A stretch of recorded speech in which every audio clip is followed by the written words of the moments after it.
Hey, what's up, y'all? Sorry I'm late again. I've been late like every stream. I'll tell you why I've been late every stream.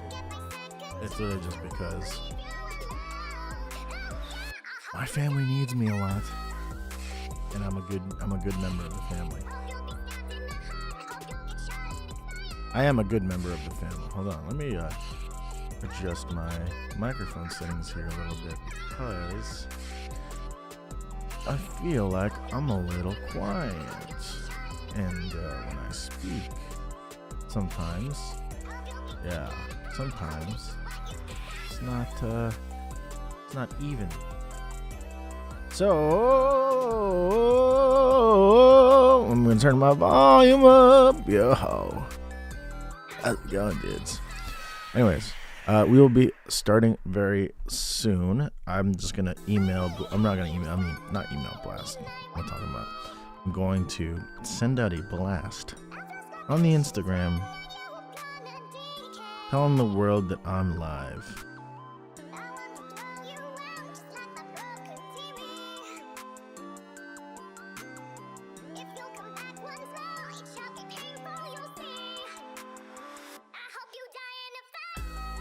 I'm gonna post on the story here real quick.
All right. Oh my goodness. My phone is. I gotta run to the bathroom real quick. So for real, we will start in a bit. I gotta run to the bathroom.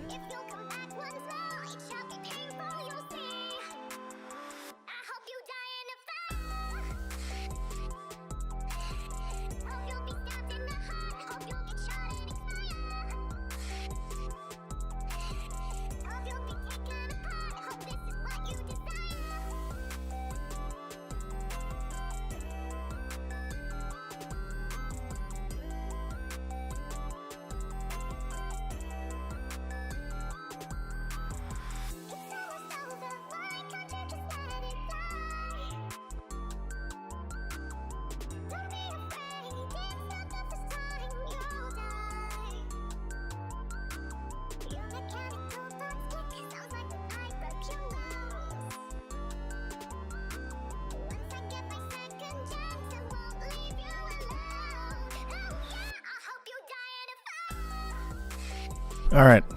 Ooh. Hopefully I wasn't too loud. Let me back off my gain a little bit on the compressor. There you go. Let's see. Let's go studio one real quick. Adjust my camera. Whoa. Look at that. Hi y'all. Gonna adjust my microphone like I do every stream at this point. Let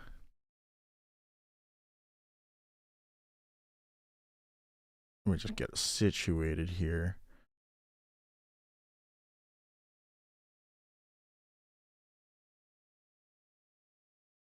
Wow. There we go. Put these bad boys on so I can actually hear. What are we planning to do today? We are gonna be making some Christmas music.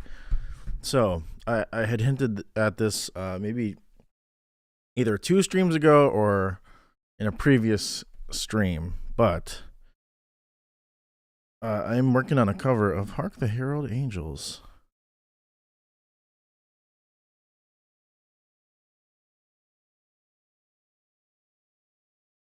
You currently have 3 hats on your head at the moment. Wow. Why? Why is that even? Why you do that? That's crazy. That's insanity. Also, I realized why my mic was so high up, and it's because I'm not supposed to be sitting this low. And there you go. Oh my goodness. And my mic ought to be actually this low. Yeah. Yeah.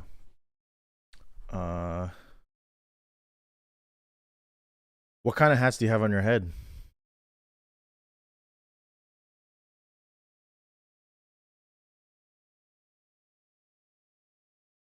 You posted on your story later. I'll see it sometime.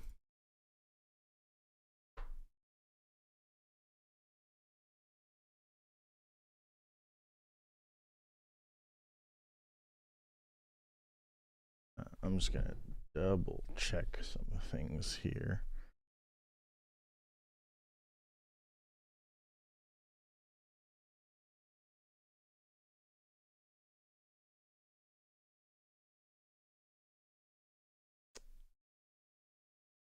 I have a beanie, a cowboy hat, and a Santa hat. Oh, it is the season, I guess.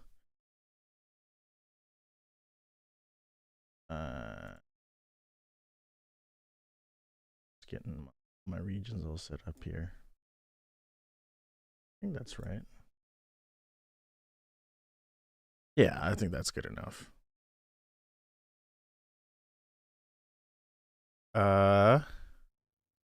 Cool.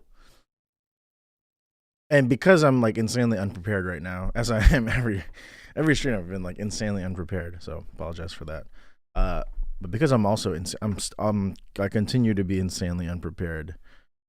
I am going to do this again. Put my chat over here because I have my chat on my main screen. I'm not supposed to have that. One day I'll get a proper like streaming setup down here, but I'm literally just have my monitor and my laptop as I'm using my laptop as my second monitor. But check this out. This is my cover of Hark the Herald Angels.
Nice, yeah. And then that's all I have pretty much so far. So the first like verse, and I think for the whole actual song, I don't know if I'm gonna do. Actually, I will do all. I will do like the 3 verses.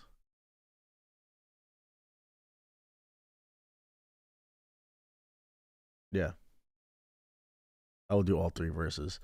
I guess most people do all 3 verses as well.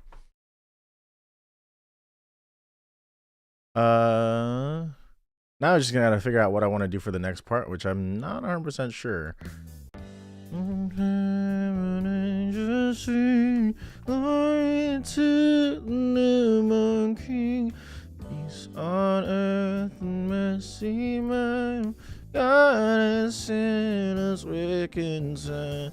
And east is red.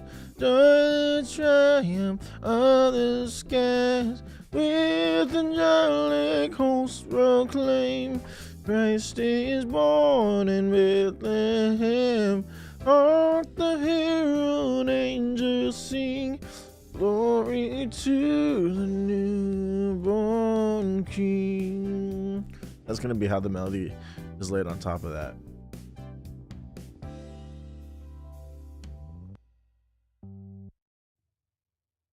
Okay.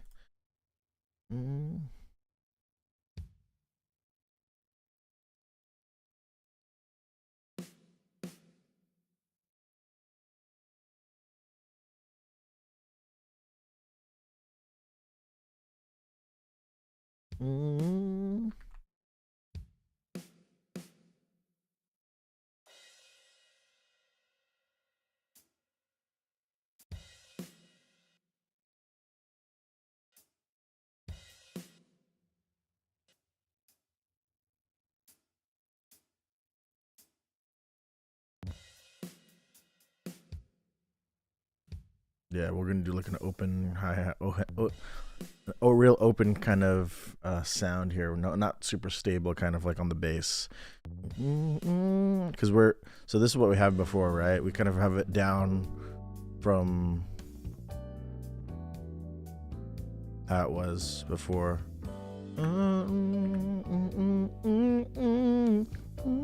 So at the start of the second verse, we're a little bit more up in energy. But still not fully we're still not fully like celebratory and loud. I'm saving that for the third verse.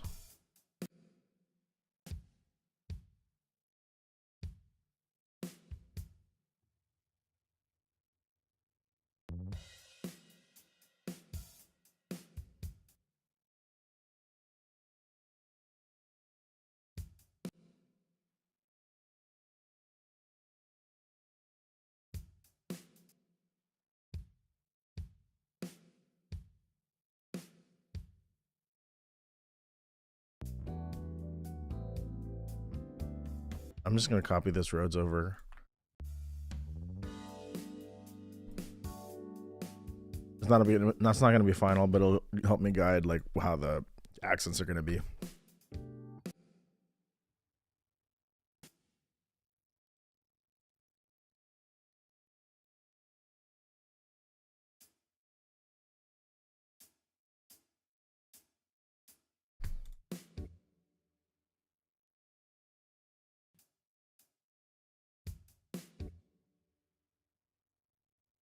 Do a little sizzle on that. Yeah.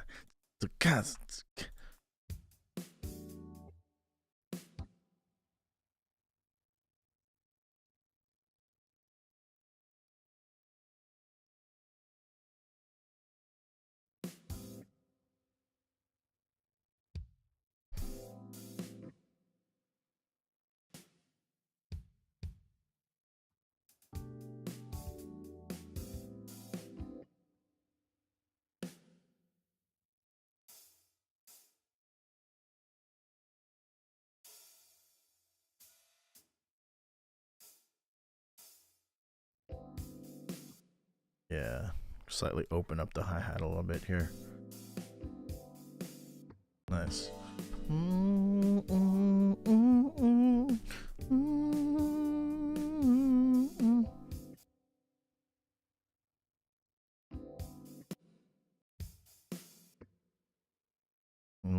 Little ghost note action here.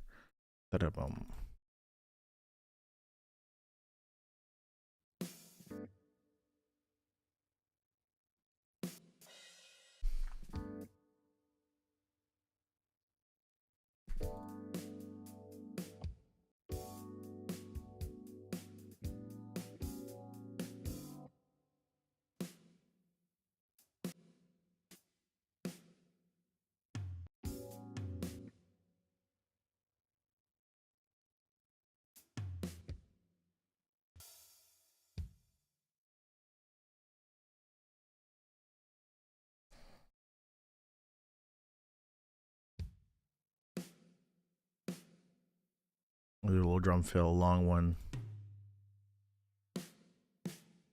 Boom.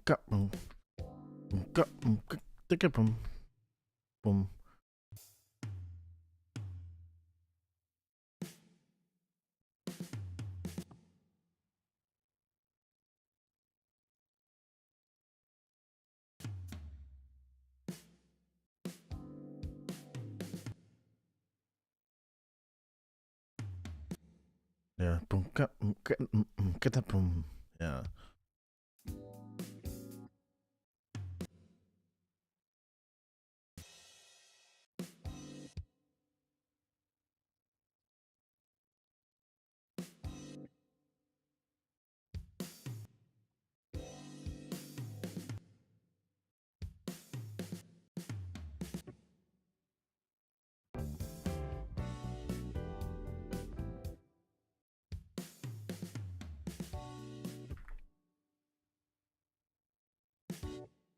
A little bit more driving kind of force here.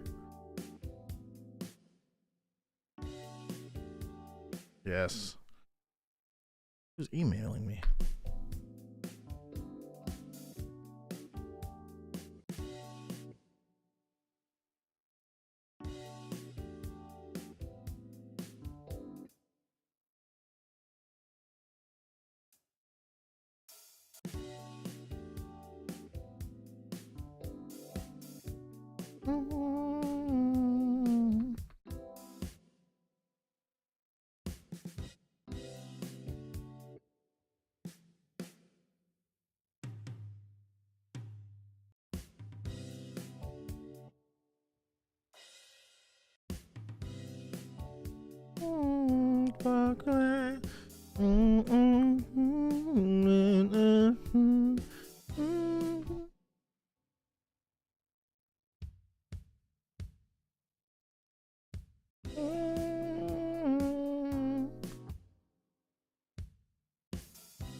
It's missing trap hats and an 808.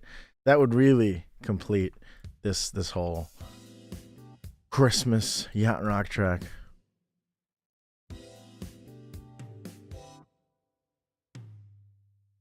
It would be perfect.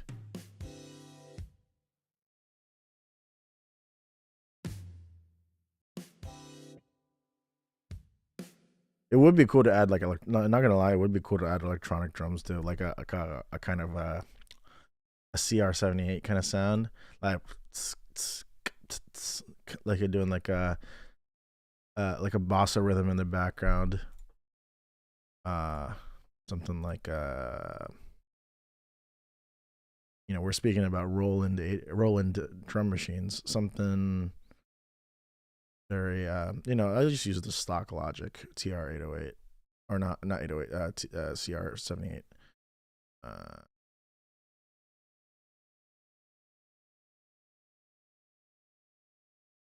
Let me see if I can find where that would even be. Is it under Drum Machine Designer? Is it a preset for Drum Machine Designer? Guess not. No. We are gonna go where can I find it? CR78.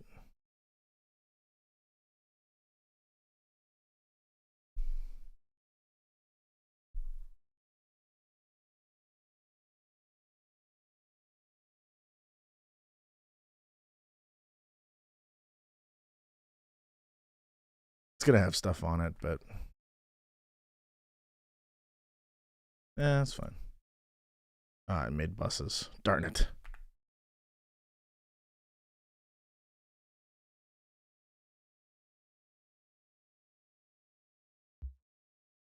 Like a little boom boom.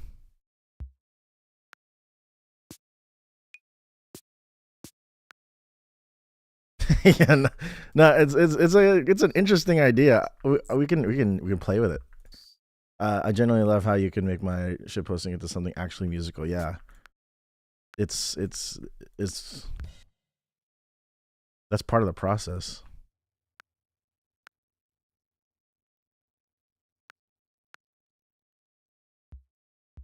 And we can play with it. We'll see how it turns out. Uh,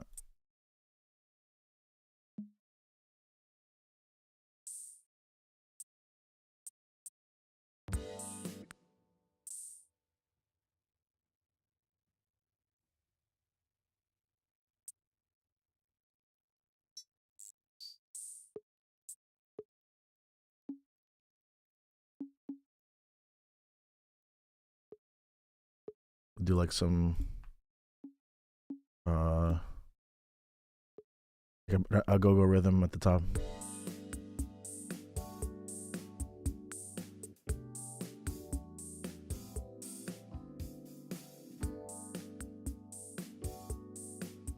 Yeah, that's a. I'll put that in the. That'll go in the.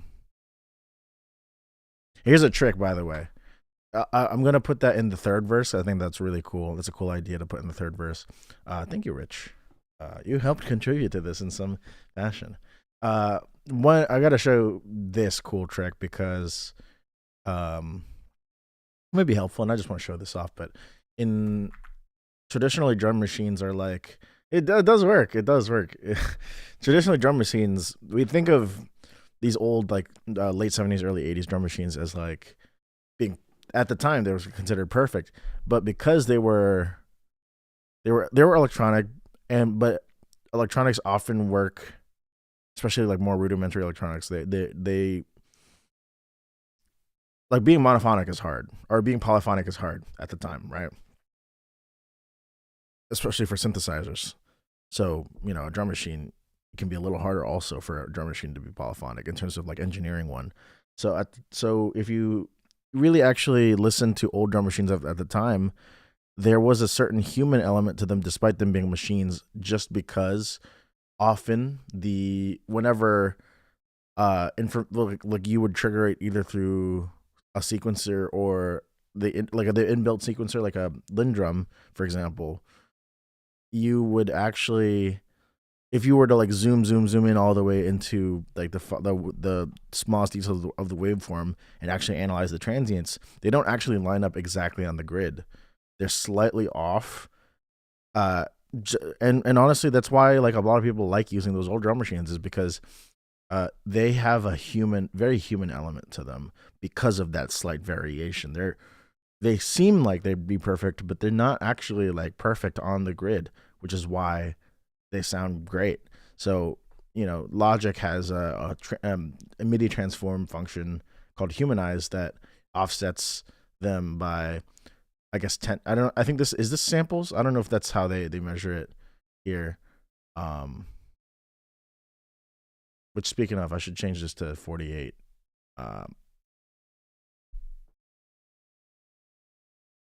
And I've only got one audio file, so that shouldn't be a problem. But what I just did was, actually, I'm not gonna modify the velocity. Oop, is that the 0? I forgot it's bipolar.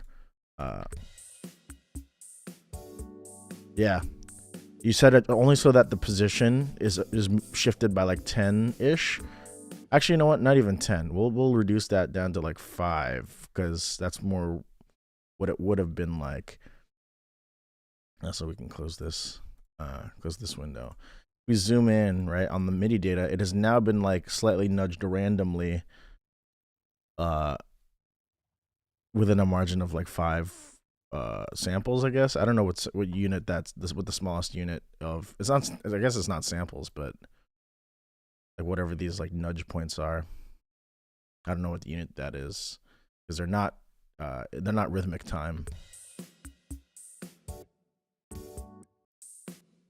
Unless it is rhythmic time, in which case I'm wrong. I don't know. You can hear like kind of got a little thing, pan it to the side a little bit. And this is like this would have been something that folks did back then, where they have like a real drum, but also like a CR78 kind of in the back, plucking away because it had such interesting, especially the hi-hat, right? There's an Elton John track that has this. It's Jeff Porcaro on the drums, and units of micro nudge. Exactly, it is micro nudge units. The track is called Little Genie by Elton John. I don't know if it was a hit. It probably did chart, but I don't know if it was a hit or hit or anything. It's 80s Elton John, so I don't know how much of that is still relatively relevant in current year, but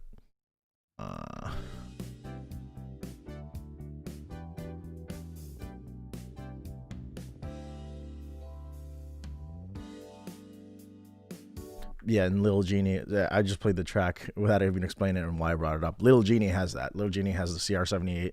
I think it's like panned either hard left or hard right. And but the drums are like fully in the mix in stereo. And it just adds like it's basically like a percussion section, really. Instead of having congas and a triangle, uh, you have the Roland CR78. Now, admittedly, my usage of it here is a little anachronistic, just because I can't immediately recall right now if the CR78 was actually programmable. I know it had like stock patterns, and like obviously one of those is like really iconic. It was iconically used, most infamously used at the beginning of like "In the Air Tonight" by Phil Collins. That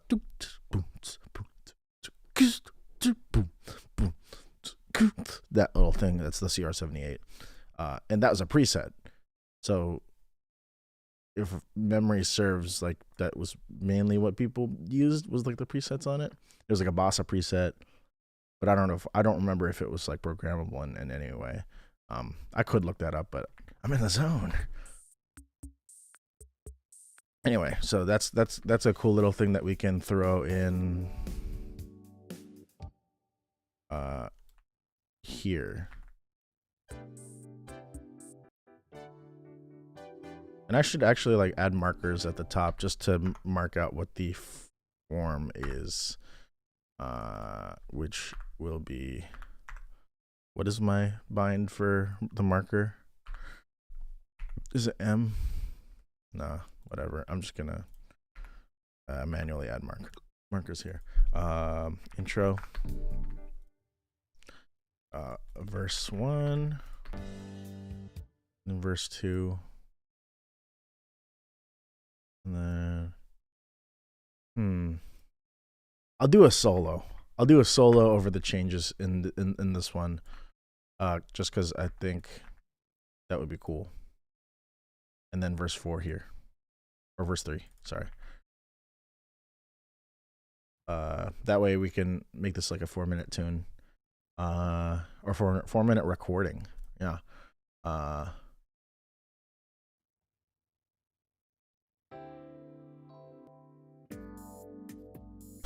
I didn't mean to change the things here. I accidentally changed the preset.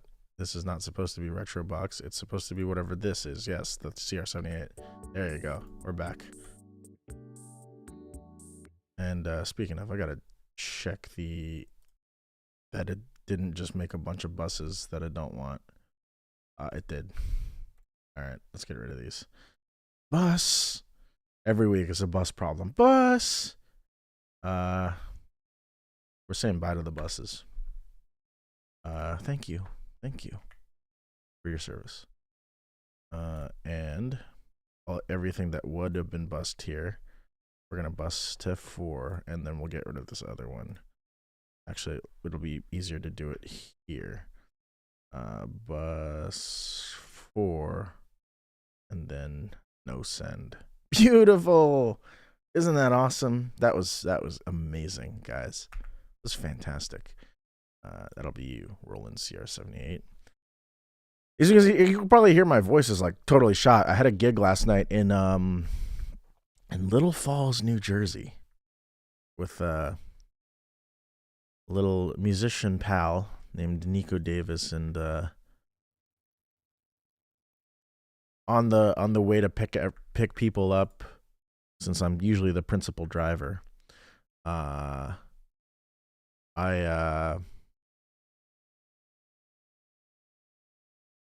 I screamed in my car, as I often do. I scream at the top. I love to scream at the top of my lungs when I'm alone. It I don't know why. Just not like brazen, uncontrolled screaming. Rather, you know what? I'm gonna get rid of that bass part because I'm gonna record in 40.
Oh my goodness. What? Why did my mic just die? Okay, it didn't die, but I was muted for some reason. Like my mic turned itself off. I don't know. That was very strange. I've been muted for a long time. That's embarrassing. Sorry. Yay, we're back. OBS is just being funny.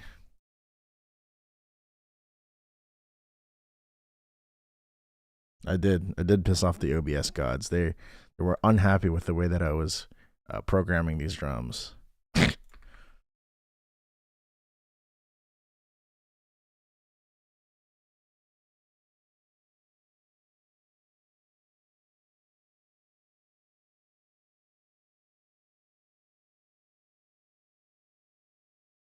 Okay.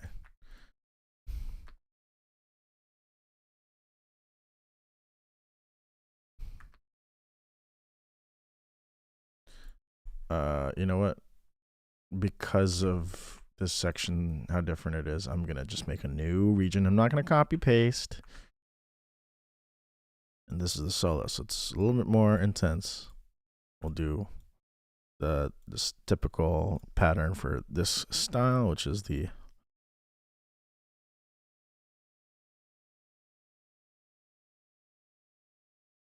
It'd be cool if I could get somebody to play sax on this. That would be so cool. Like rip a fat Christmas sax solo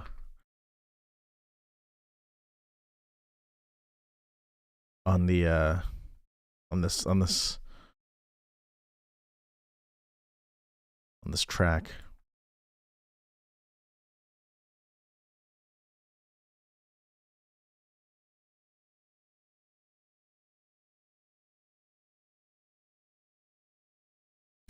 Darn it. My DAW audio is now muted. What in the world?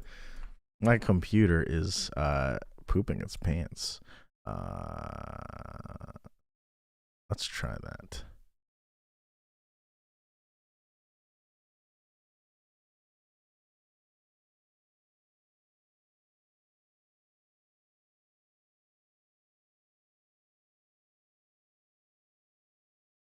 Nope, nothing yet. What if I did? Also nothing. What in the world?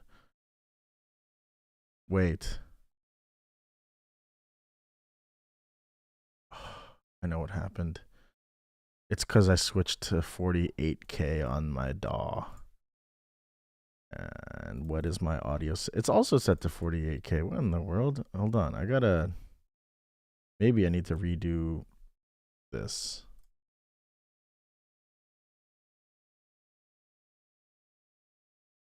That's very strange. Why would it? Output device should be multi-audio. Maybe if I just change the output of the of the DAW back into a different one and then back to what I had it before, it'll make it come back. I guess not. What in the world is happening here?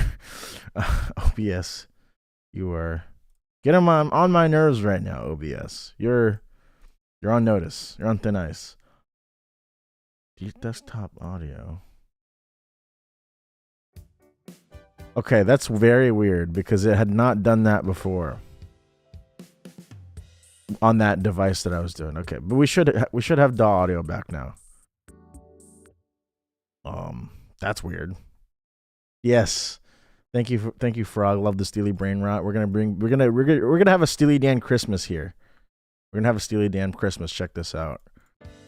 A herald angel sing. Look at that. Beautiful. This is the bare bones basic tracks right now. We're gonna add the sleigh bells soon. Don't worry.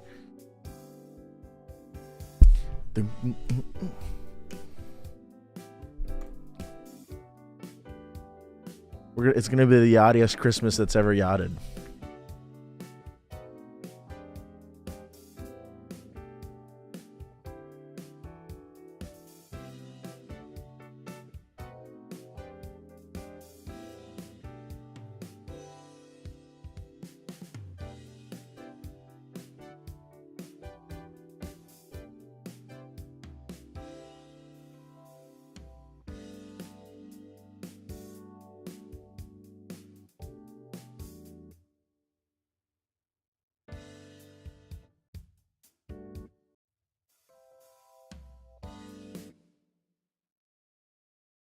Nah, verse 2 is gonna have a different feel. Actually, I've decided.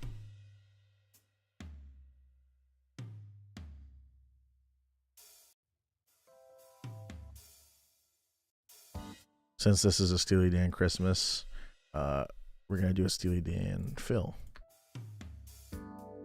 Yes. Bonus points if anybody can name which tune has that fill. This one. This one here. Boom boom. Tss.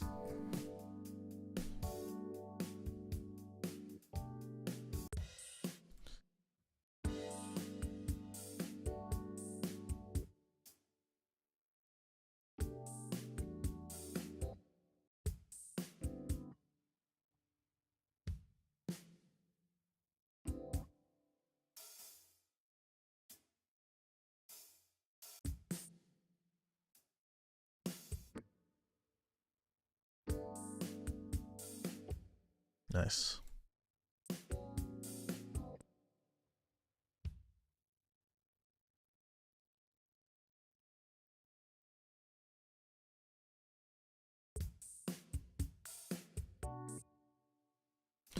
This is gonna be the only time that I don't catch those hits is in this solo.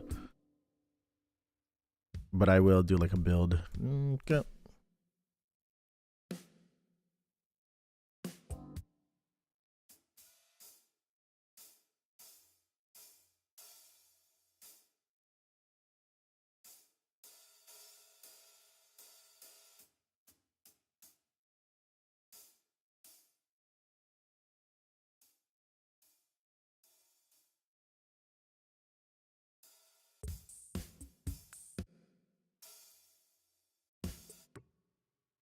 Yes.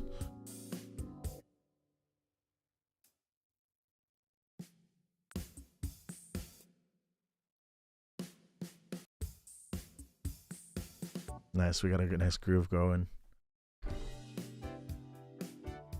Oh, my chair is sinking. What are you sinking about? Here's the solo part. Ripping the fat sax solo.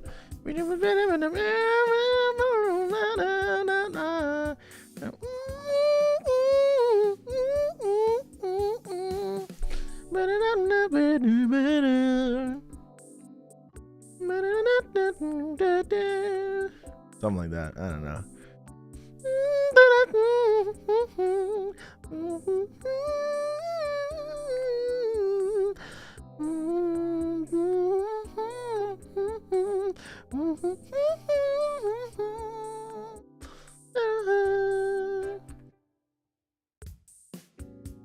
Man, I wish I played saxophone. I kind of do, but not really.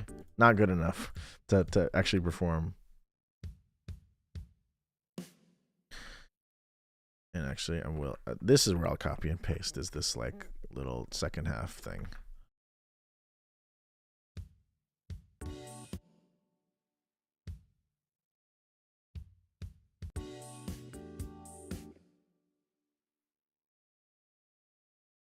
And actually, no, I'm not going to copy and paste because that's not true. I will just keep this. I'll just heavily modify this and get rid of all the symbols that are happening here.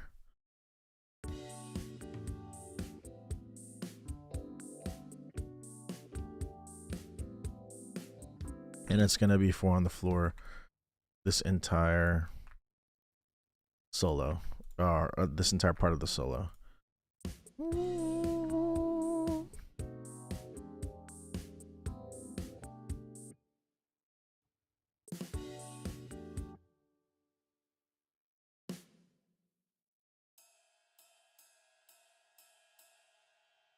Nah, I'm not going to do ride until here.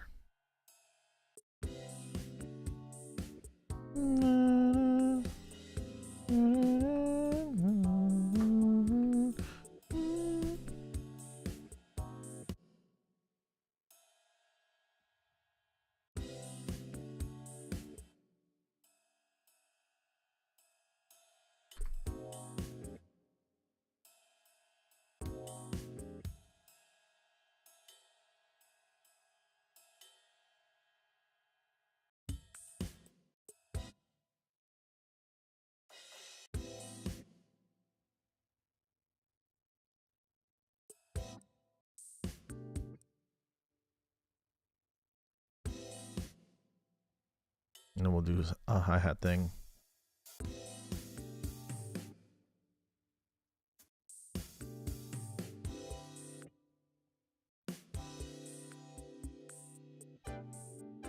Nice.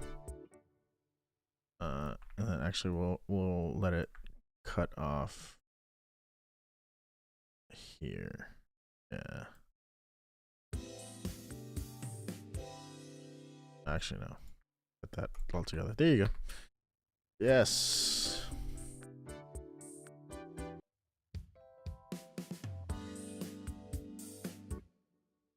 We'll do the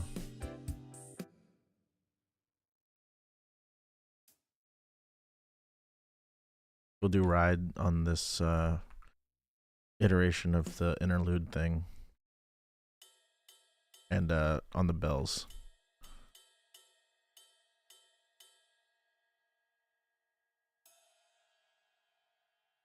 And actually I'll do this. I'll copy and paste. Move it down.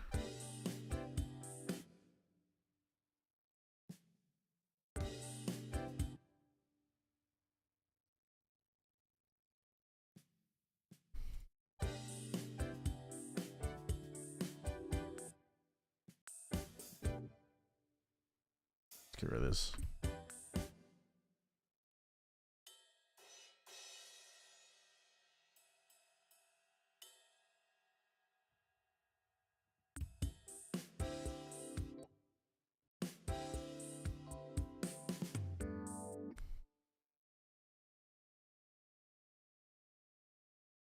Actually, yeah, I will cut this off here too.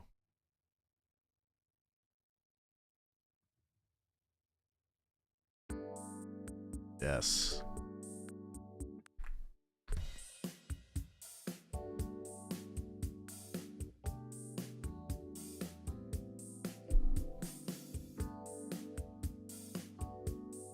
Do a low cut, high pass, just to get rid of any muddiness.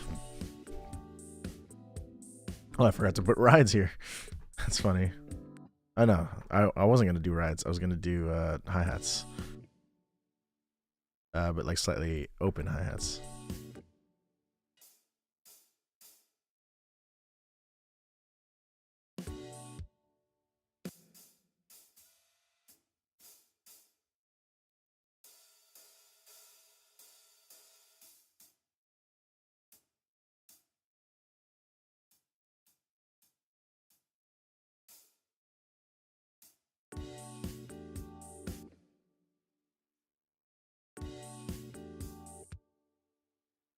We'll do that. That'll be our little thing. Yeah. It's got that sense of like drivingness. It's when it starts to get rock here.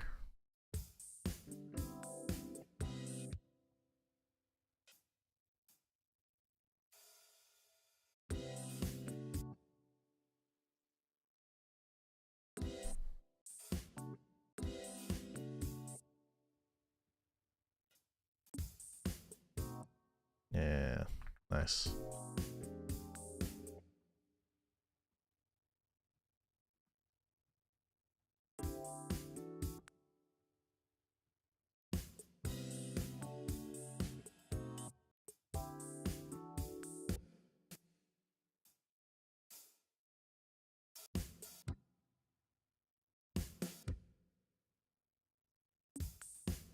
Yeah, nice. Oh,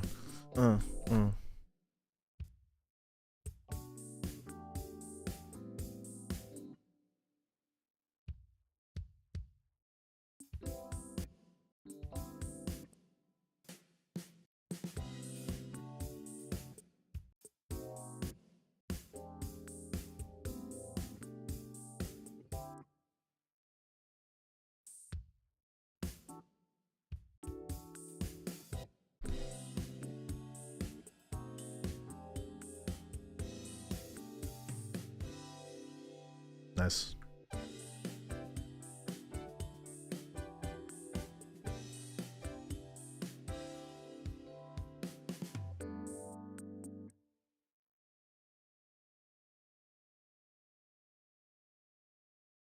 We'll kind of come down a little bit in energy on the start of verse 3.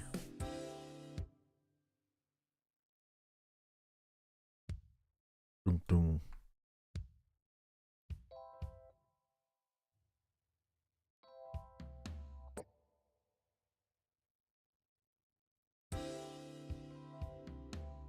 Yeah, we're kind of down a little bit.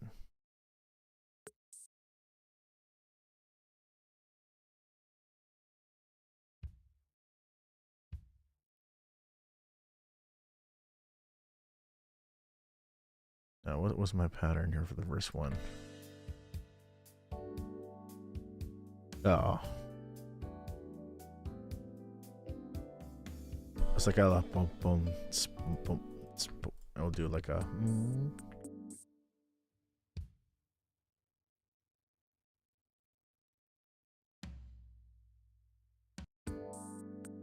Doom.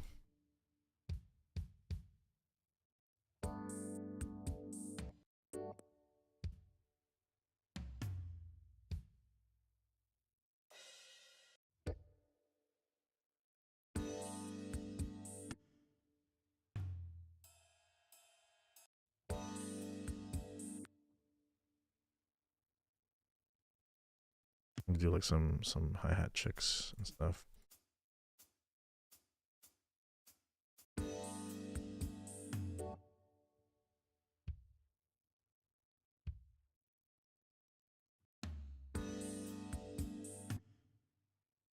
And then make this an eighth note kind of groove here on the hi-hat.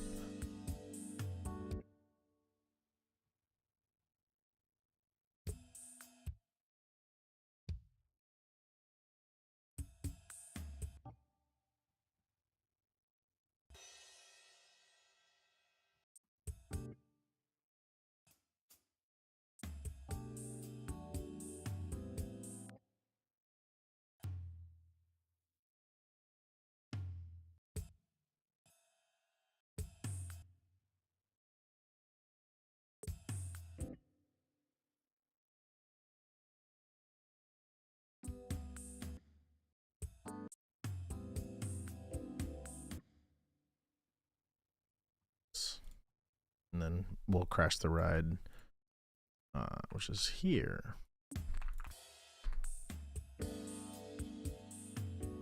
Yes.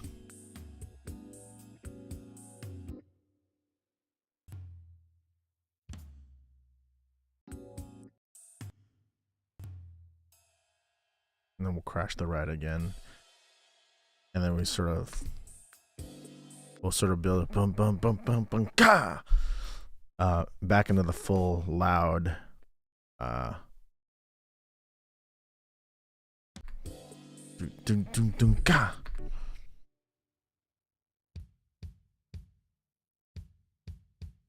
And we'll go from like 9. Oh wait, no, that was 8, 4, and loop somewhere in 30s. Then we'll put this on the open hi-hats on the edges. And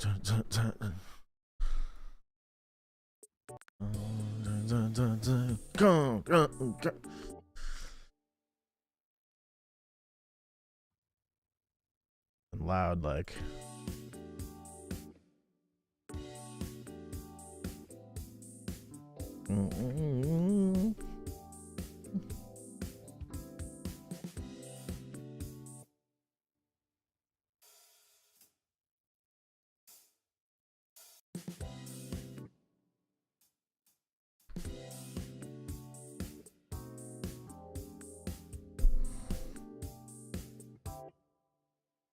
And then we'll kind of open these up a little bit.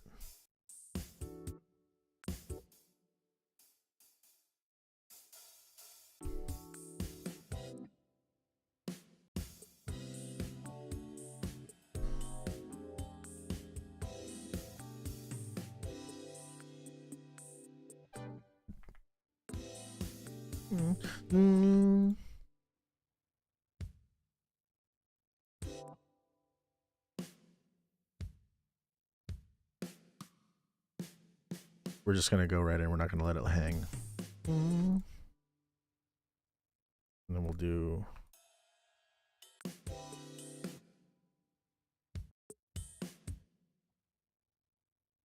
Okay. And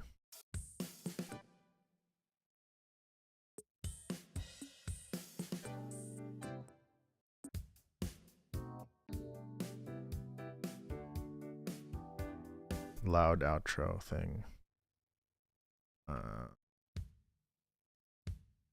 We'll go to the 90s here.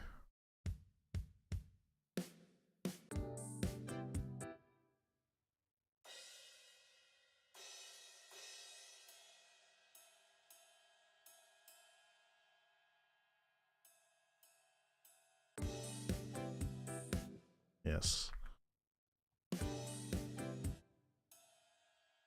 Yes.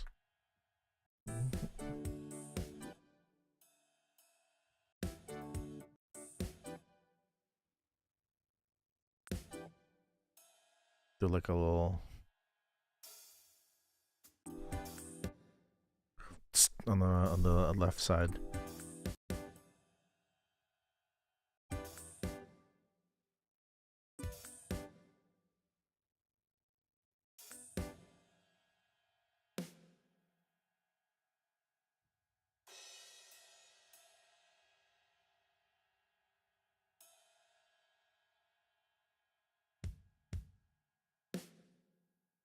Hey, buddy.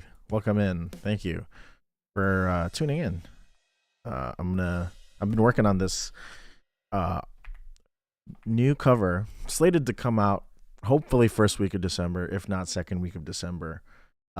This is going to be my rendition of "Hark the Herald Angels Sing," which of course, as we know, is a public domain Christmas song that I don't have to write, and I can make a nice rendition of. And I think it it's good for the season. There's not enough Christmas yacht rock. I almost said something else there. There's not enough Christmas yacht rock, and which is interesting because several yacht rock artists have released Christmas music, but they were much later in their careers, and thus do not have that sort of like sound, So, what I'm gonna do? I'm gonna do this thing.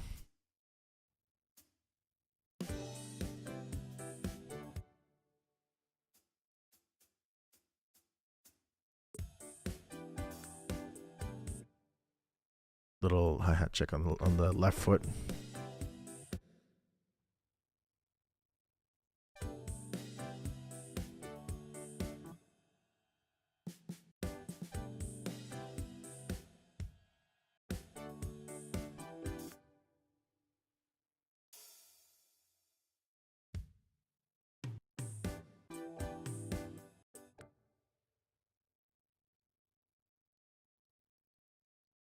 Then do copy and paste at least the second thing.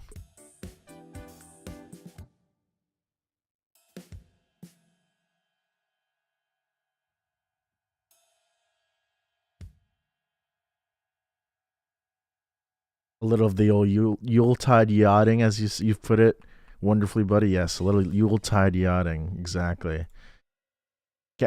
I feel like you can only really do that like for real, like go sailing on Christmas in like New Zealand or Australia or something.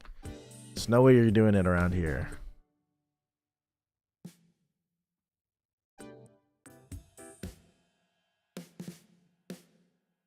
It's too cold. At least in December, it's too cold.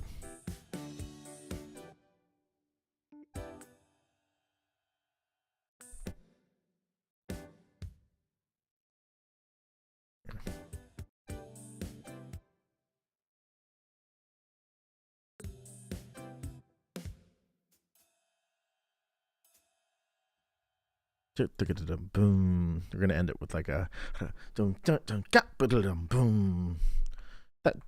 Boom.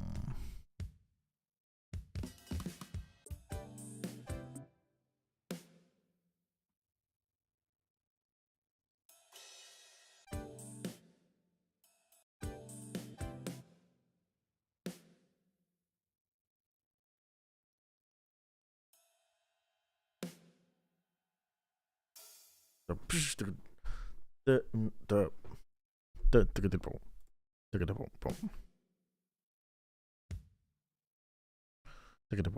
we'll do the we'll put the grid to triplets here.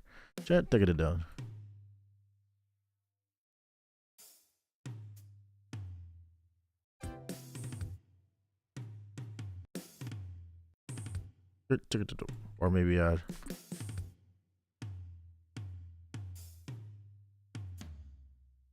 no, I forgot this kit has 3 toms, so we'll do that's 4 toms actually.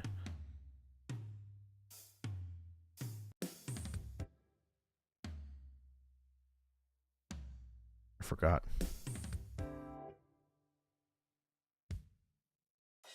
Do little crash and crash the ride. And then I'll record separately like the actual on my e-kit.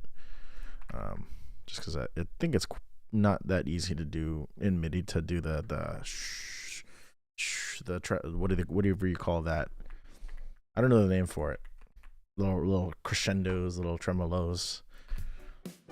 But anyway, that's the drums for this done, basically. I'm thinking, like, what if...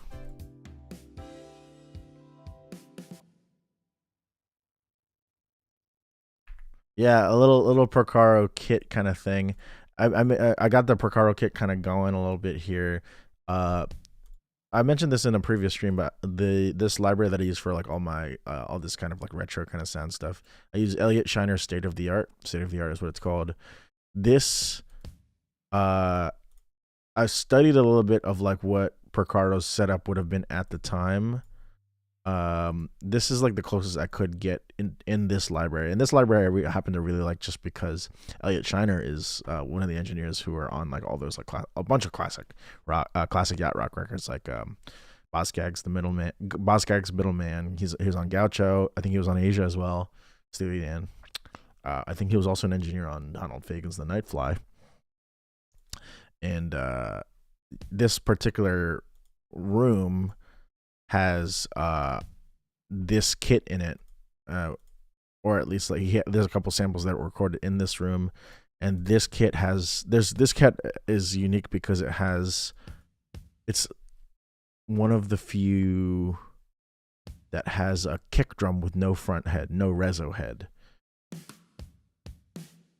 and that is like part of the iconic like dead sound of a lot of the drum sounds of this era, where it was you had the beater head, it was very muffled, they're like pillows, and there was no reso head. So there's no like time at all for the initial impact of the kick drum to resonate within the actual drum itself, resulting in like something that's thwacky, dead, and very short in its stay. So that to me is like really nice to just have, and it gives you that like nice great sound. I kind of wish also that these other ones have like the way I kind of wish these were mic'd in a similar way, where there's no reso head on these and the mic is right inside, because there's no reso head. Like you can put a mic right up against the beater head, or the beater head of the tom, and so you just get the pure tone of that beater head, and it's also because there's no reso head, there's no ring, there's no like continued kind of sound. You just get the raw tone of the beater head, and it's just resonating in the shell.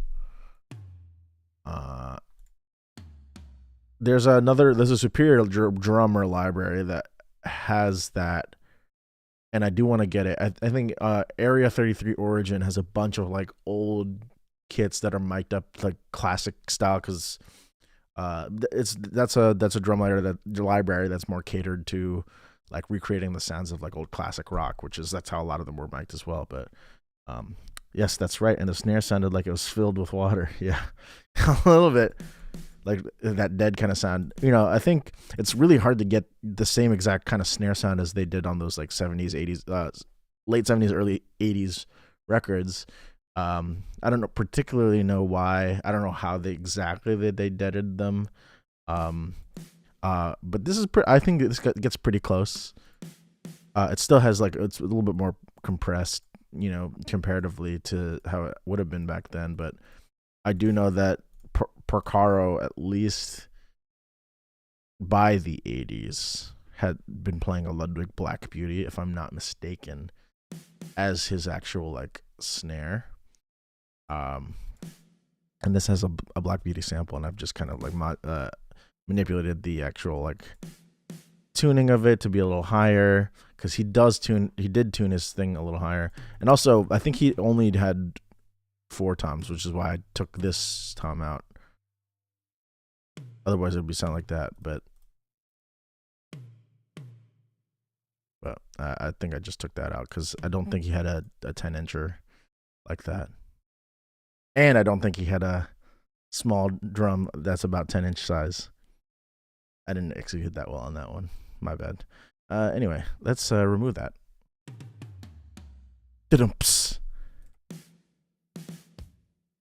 Nah, doesn't work. I can't play it with my mouse. Anyway.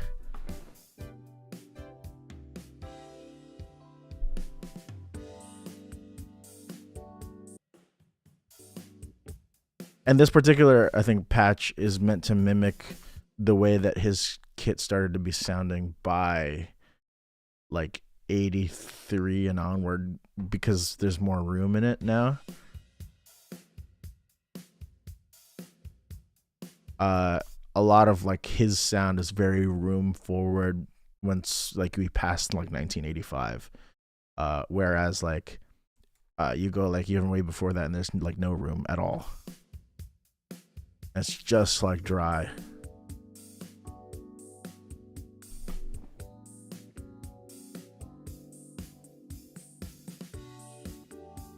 Should move that up there, and then I'll color this orange because it's drums, and I will color by tracks. There you go.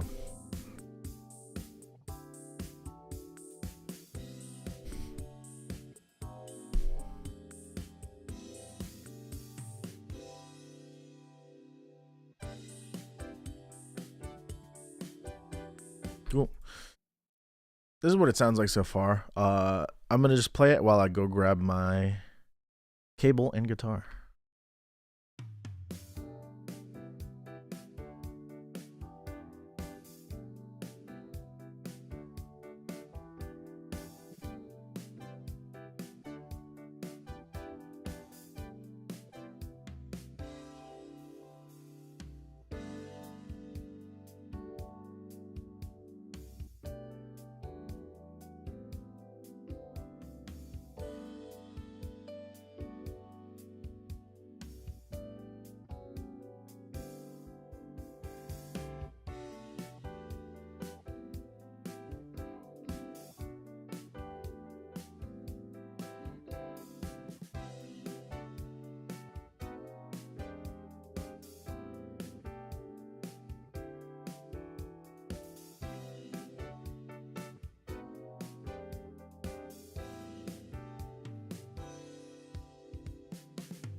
Oh yeah, I forgot. I was gonna do some stuff here.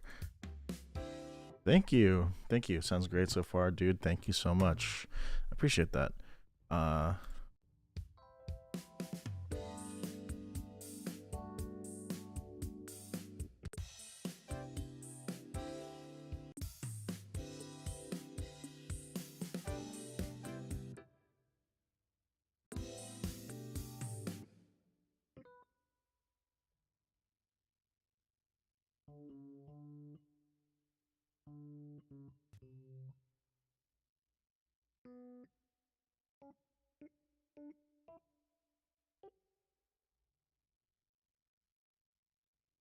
Yeah, I think it's gonna turn out really nicely. I really am enjoying how I'm so far executing on this vision.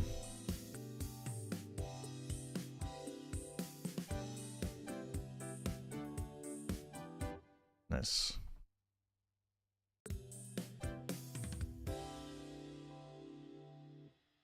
And that's gonna like linger for whatever that's gonna be. But I'm gonna re-record like everything from here and onward, like on actual, instead of just copying and pasting. I did have like an idea. What's the chord progression on this one? This main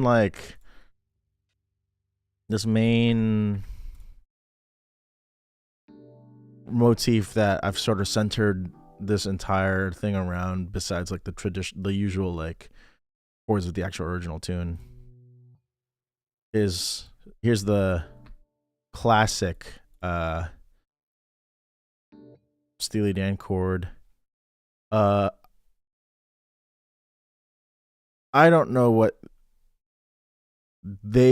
Steely Dan would have called it, but if you guys are familiar with Open Studio, they do like they have like courses, they teach stuff, and they make like viral videos and stuff for like jazz or whatever. I don't know if they've appeared in your timeline yet, but this is their mu chord, they call this, which is essentially a G it's a major chord,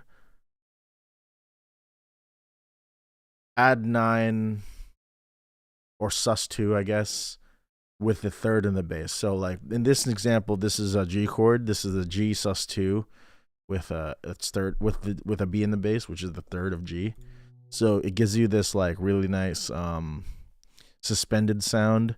It's really a G add 9 of some kind, but it just so happens that the third is in the bass, and it's just one particular voicing. This is what they call the mu chord. Of course, if you're a Steely Dan head, you know what the Steely Dan mu chord is, which is a G major chord, and voiced so that like there's a mu major chord is voiced so that the 9 or the second is right next to the third, creating this like. So this is a mu major chord. That's what a Steely Dan mu major chord, and then this turns into the mu major 7 here. Yeah, the mu. You heard that mu chord in there. That is the bread and butter of Steely Dan. That's what makes Donald Fagen's chord voicing sound like Steely Dan. And then from this little Open Studio mu major chord with the G sus2 with the B in the bass, we go to like just a simple, I guess, drop 2 voicing of C major 7. I'm going to a regular D major chord and just E minor 7. And everything else is pretty much, and that's the loop, right? The main intro loop. So it'd be like 1 with the 3 in the bass, to the 4, to the 5, to the 6, right? And then in the verses, it's pretty much the same harmony as the original, just like Steely Danified or jazzified. Do I have the flanger on this? Yeah, there's a flanger on the Rhodes here. In Keyscape, which is my piano plugin of choice. It's really great for mixes. I really like how it sits in a mix. Uh, there's an effects tab here that's a dedicated effects tab, and I have the phaser one selected. I think the phaser one is supposed to sound like an MX, like what do they call it? Like one of those Dunlop MX phasers, MX90, where I think is what they call it. I don't even know. Yeah, and like an MX90 kind of thing. And that is also just like a part of the Steely Dan kind of thing. Like, I mean, if you hear this chord, if you hear a Rhodes with the phaser, and you think of like, Joe Sample at the start of Asia. Yep, yeah, right. Or is that him on the keys? Joe Sample goes, right. That's like the same. I feel like this. I think this is the same exact voicing as the start of Peg. Not that one, but this one. And then goes into that next chord of Peg, which I don't go into here. It's very Steely Dan, that phaser thing. That phaser kind of sound is just what makes. I don't know. That's my latest obsession on putting on Rhodes. Whenever I have a Rhodes, like a phaser on it to me is essential. Like you just gotta have that. Same at the start of like on Donald Fagen's The Nightfly. There's a song Green Flower Street. It starts a no, like that's also that Rhodes with the phaser.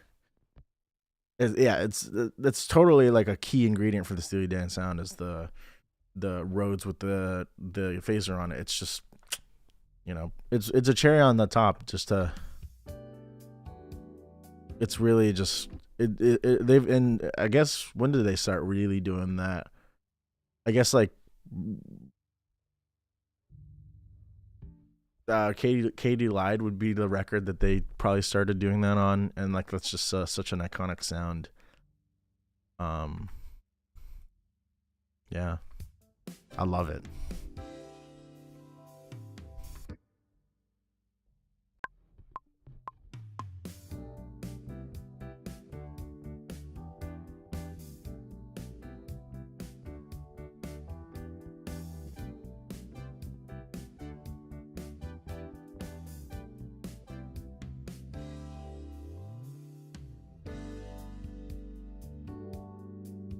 No, actually, I don't want to do. I'll start on the high G.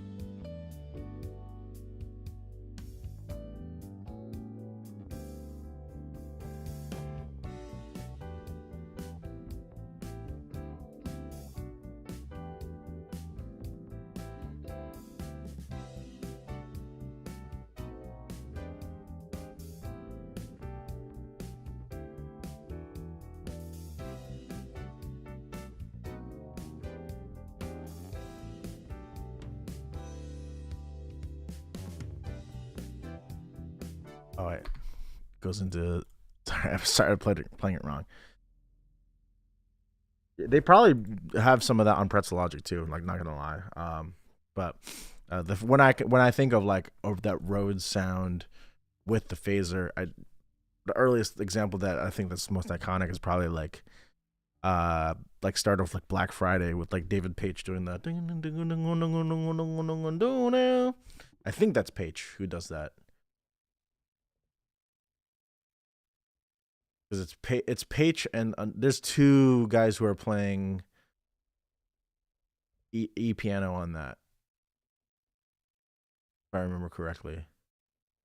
There's two guys who are on Rhodes, and they're on different Rhodes, I think. It's Paich and somebody else. Hello, Nico. Welcome in. I haven't seen you in a while. Welcome in. We're just making some music. I'm working on the my cover of well, I guess it's not a cover. It's my rendition since it's public domain of Hark the Herald Angels Sing, with got a little yacht rock tinge to it. Yeah, right now I'm just tracking bass. I've just finished programming the drums for it, and I'm not gonna touch it anymore. I don't think the drums, unless I'm feeling like some part is weird. But doing some bass, we're doing some Christmas music here. I forgot.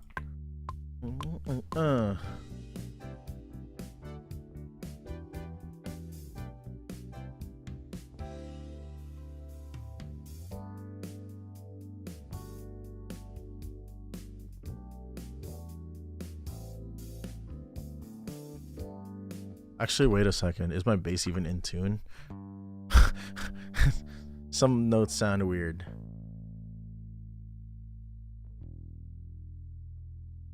Alright. It's kind of in tune, but I'm not gonna... that first take sounded okay. It's not so bad. I keep forgetting what part I'm in. Oops. And...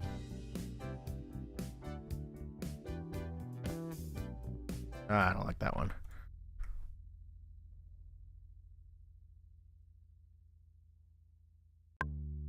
Three and...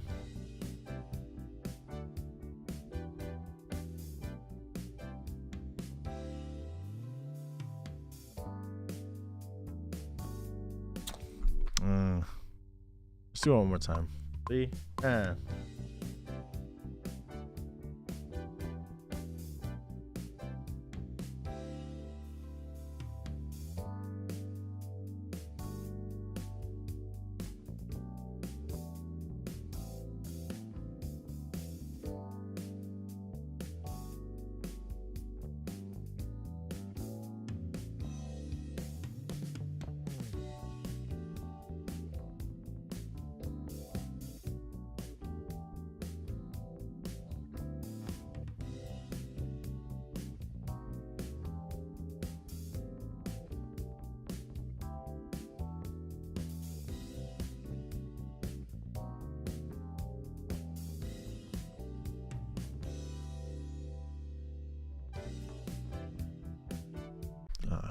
well, that's okay. I'll just punch in mistakes.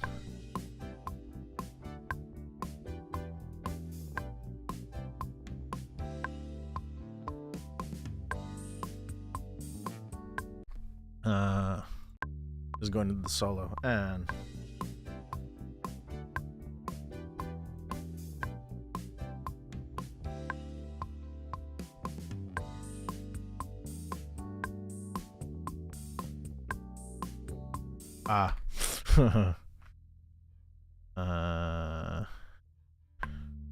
the end. I don't like that.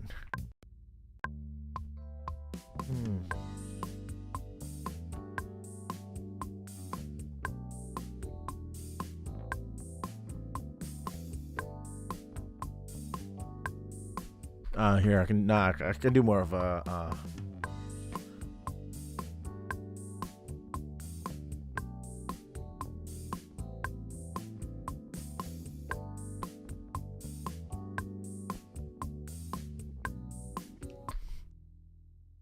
punch in there.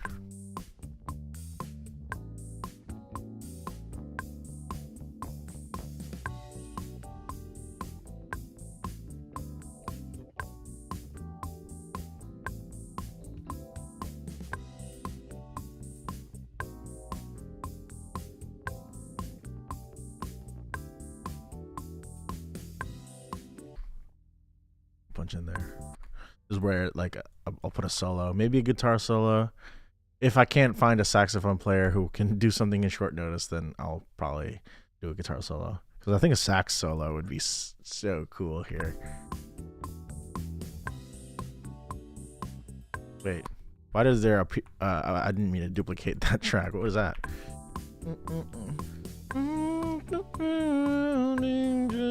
I can't do it while I'm singing.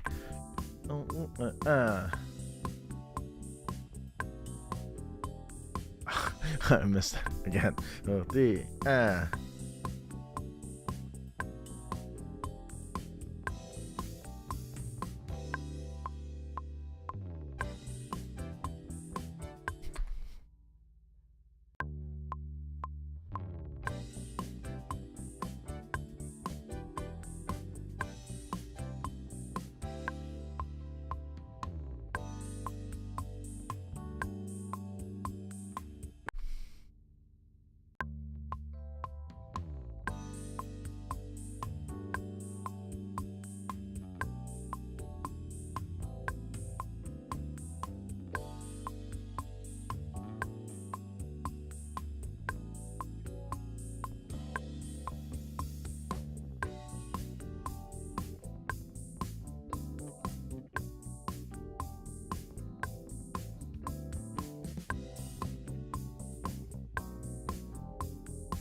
I forgot. I changed the harmony.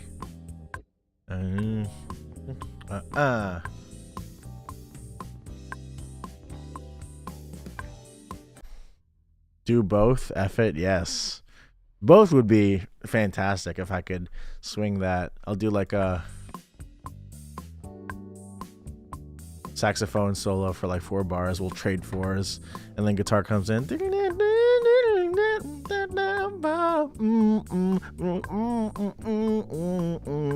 Then saxophone comes in.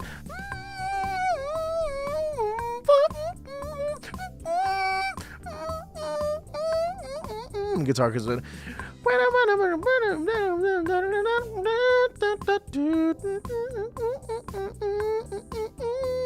And then saxophone and guitar harmonize the.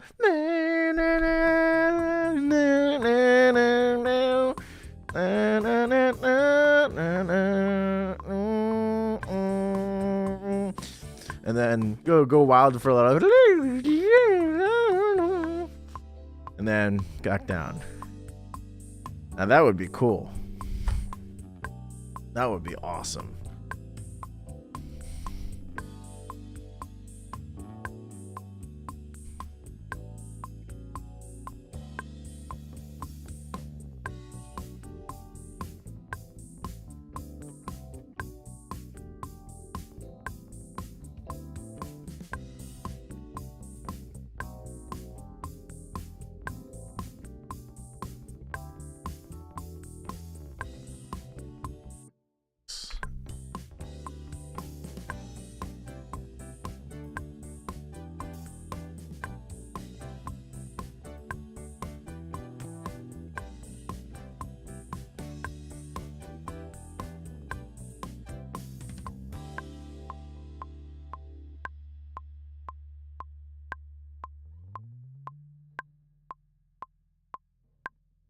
Cool.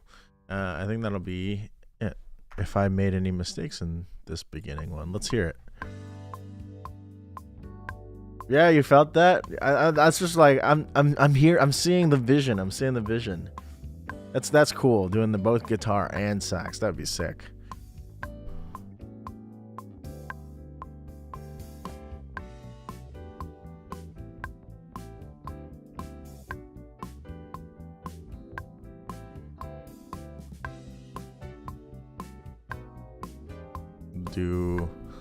Let's do some crossfades in between each take just to smooth it out. I'm really cooking. Yeah, this rendition is gonna be absolutely Christmas ham, no concrete fruitcake. Exactly. This is gonna be some Christmas ham for sure. It's gonna be great.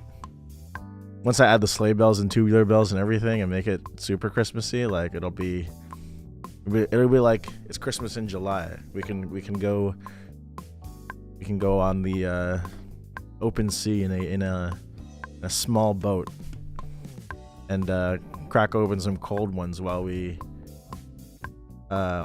open the presents under the tree that's inside the boat. I don't know. I'm just like creating a visual right now for everybody. Wait, okay, so there's definitely some errors here.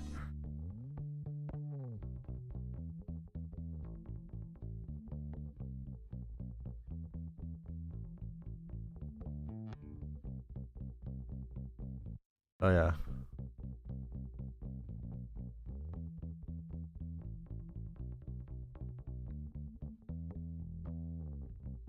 Oh yeah, I missed that first downbeat. Here, I'll just do the. I'll just punch in that.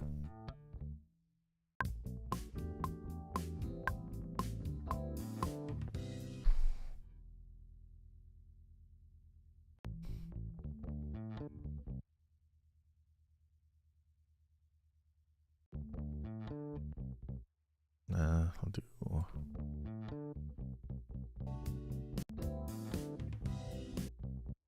I gotta do another one.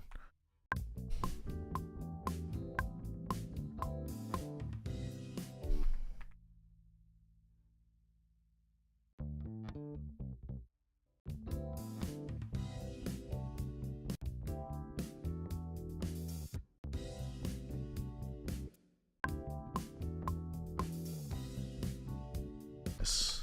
Oh.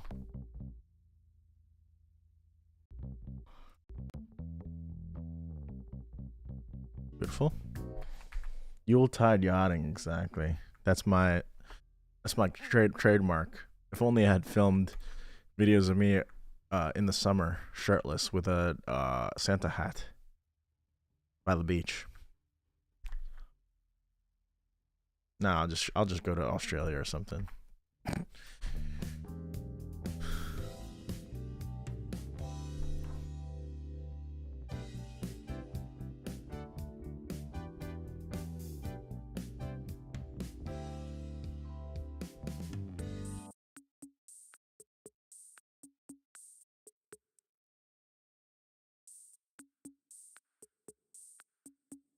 We'll put a little bit of the CR78 and the reverb.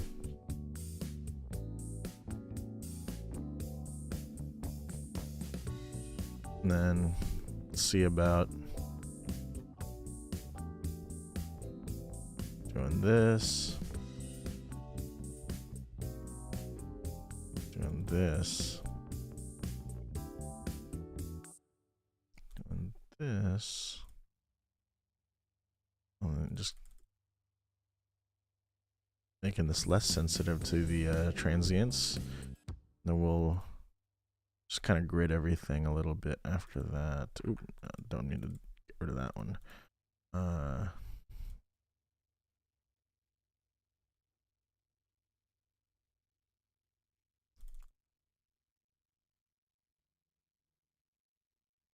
Less sensitive to the gridding.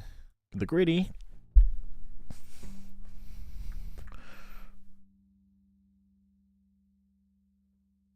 Remember that, guys? Remember the gritty? We used to be a society.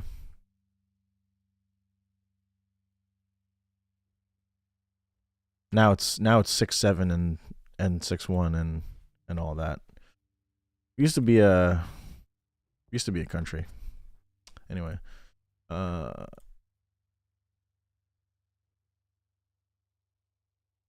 we used to have YOLO and swag, and we used to say yeet. What happened? Remember yeet? Remember Soldier Boy? Remember Newgrounds or whatever? I don't know. Someone get Unk his medicine. Someone get Unk his meds. Unk is tweaking again. That's what they're gonna say about me in the when they put me in the home. Unk is really tweaking right now. That's what they're gonna say. They're not wrong though. Unk is tweaking. The gritty, yes, the gritty. Just wanted to remember that, like, what you shuffle. You can't see my feet, and then you do this one, like that. When you hit the gritty, I hit the gritty in Fortnite. I hit the gritty in Fortnite.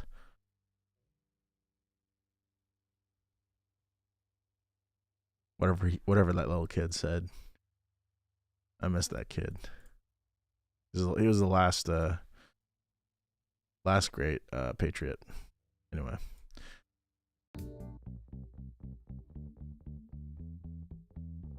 We'll do like a 50%.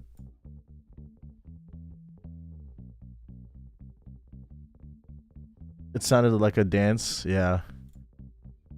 Yeah, it is a dance. You vaguely remember that. By the way, you did some research after my 6-7 song post. I really had no clue that existed. Yeah. It's just some good old family fun, you know, the newest thing the kids are saying these days.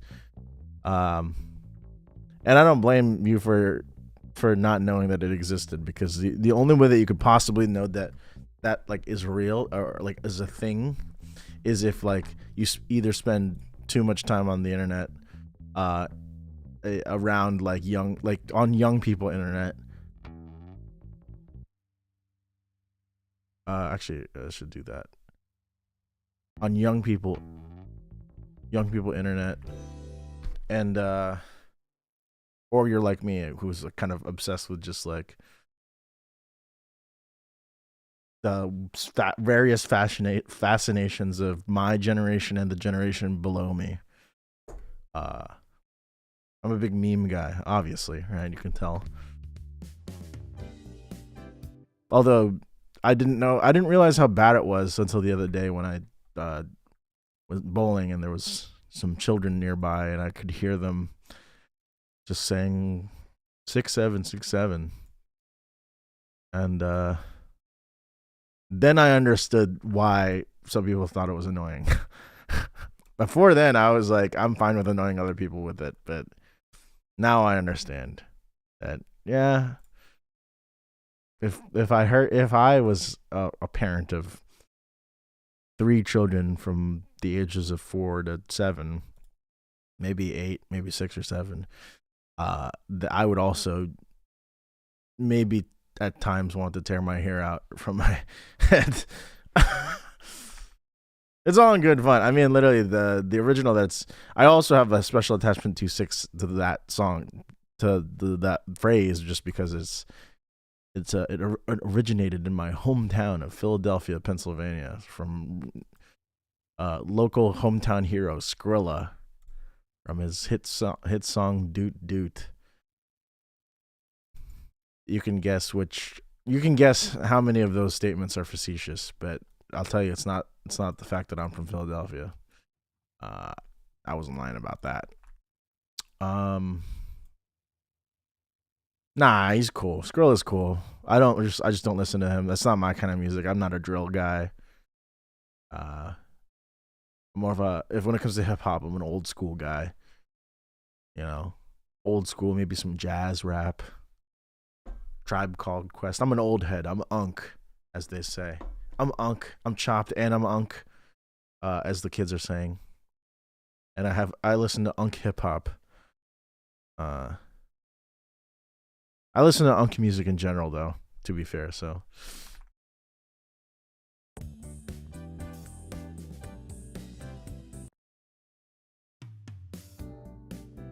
everything actually can come down just a tad. Beautiful.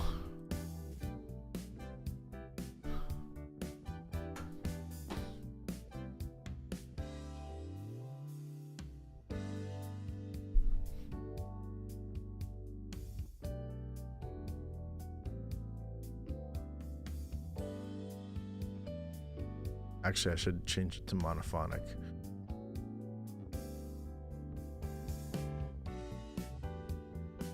Walking down the street and it's snowing outside. The unk phrase has become so popular. Yeah, I mean, that's one of the things that's like, I have a general like threshold for like which new terms enter my vocabulary, and unk happens to be one of them. Chopped is another one that I quite like. But I'm quite discriminating in that regard of like, which of these phrases am I actually going to adopt as part of my true vernacular, and which of them are just like passing phases. Like obviously I don't say 6-7. Like I mean it's nonsensical. And back like maybe a year or 2 years ago, I'd never said skibbity, never even really said Riz, right? The architecture in Philly is so nice. Yes, in parts of Philly, Old City's nice. Downtown's nice. Downtown's if you're looking for the peak international style, it's downtown. If you're looking for Center City as we call it.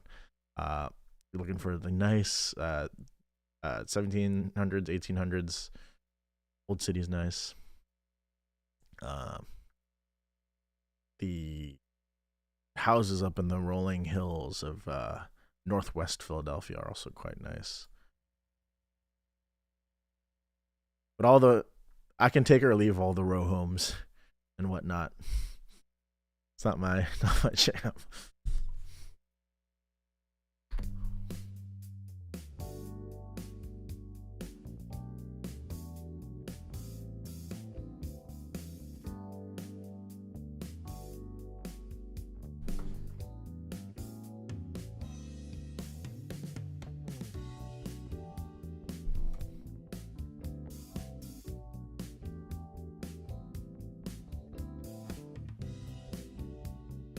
Downtown Philly is really nice.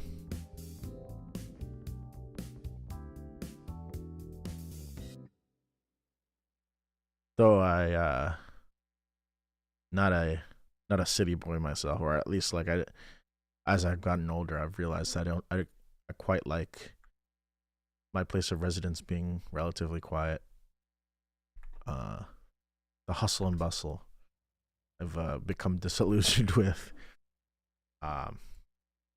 But I would love to live in the city if given the chance. Maybe not a preference of mine, but if there was an opportunity that arose, I'd be like, okay, yeah, I'll try it. We'll see.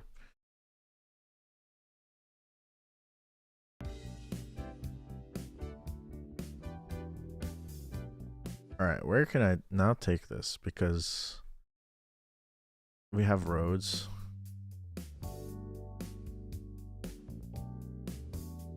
Yeah, exactly. Do the gritty to the Yuletide yacht rock. I can't wait to see everybody start doing that.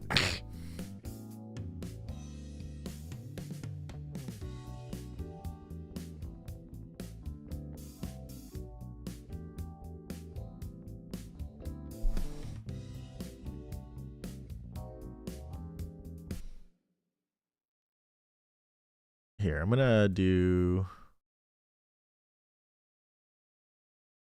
Trying to think of what you know what I'm gonna do.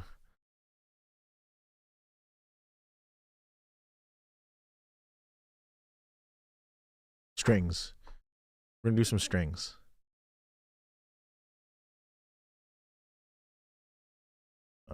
And we're gonna use Vienna instruments.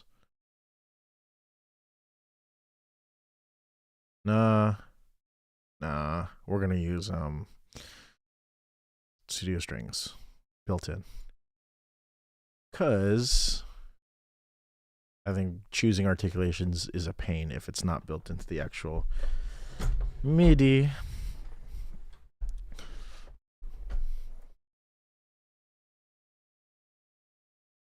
And let's create a simple orchestra thing here.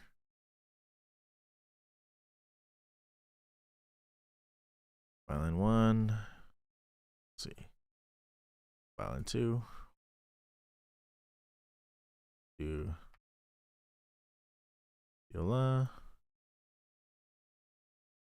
And then we'll do cello.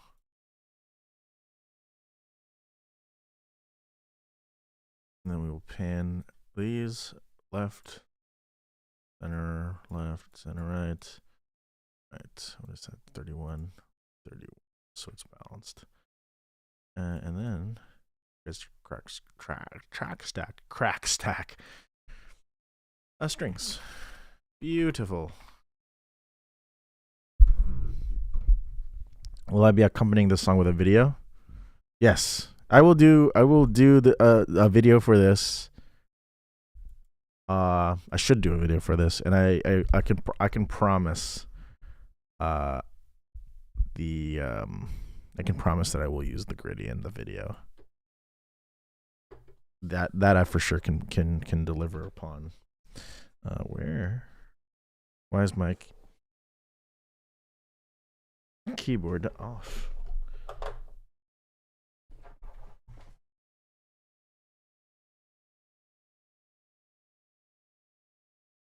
I must have flipped the switch. Anyways.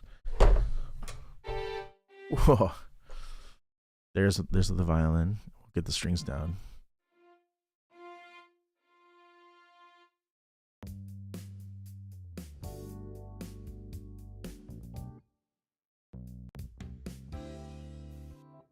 And we'll do like a little crescendo.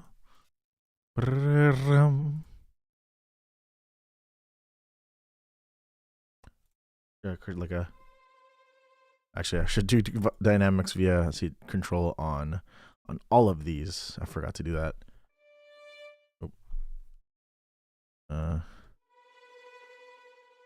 That kind of like little tremolo, shiver. Give me the shivers. Ooh, I love it when you do it like that. Man, the divas.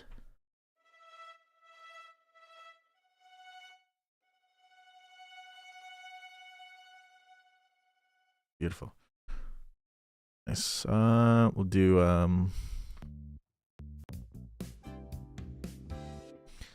start with the cello. We'll do a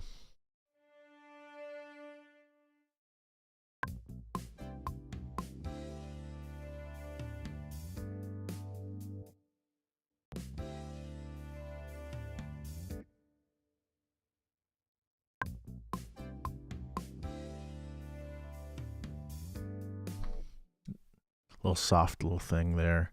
Should I do it there or?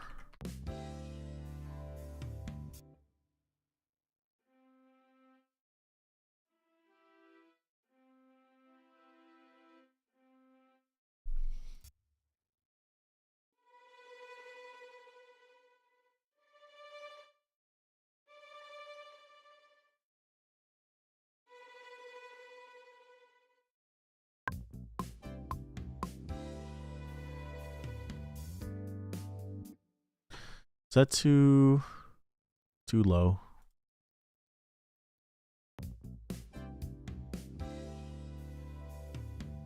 It's a little too low for me. And we'll bring that an octave up indeed.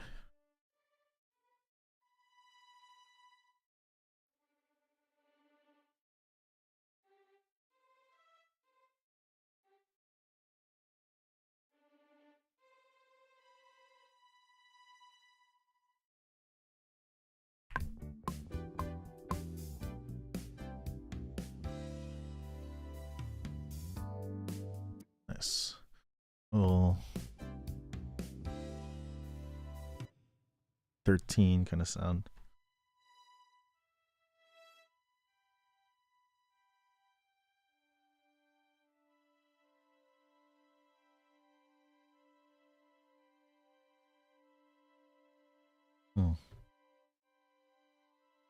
Which of these notes can I take out? Since I only have 4 instruments and I'm trying to play a 5-note chord, I have to decide which 5 notes, or which of the 5 notes I can leave out.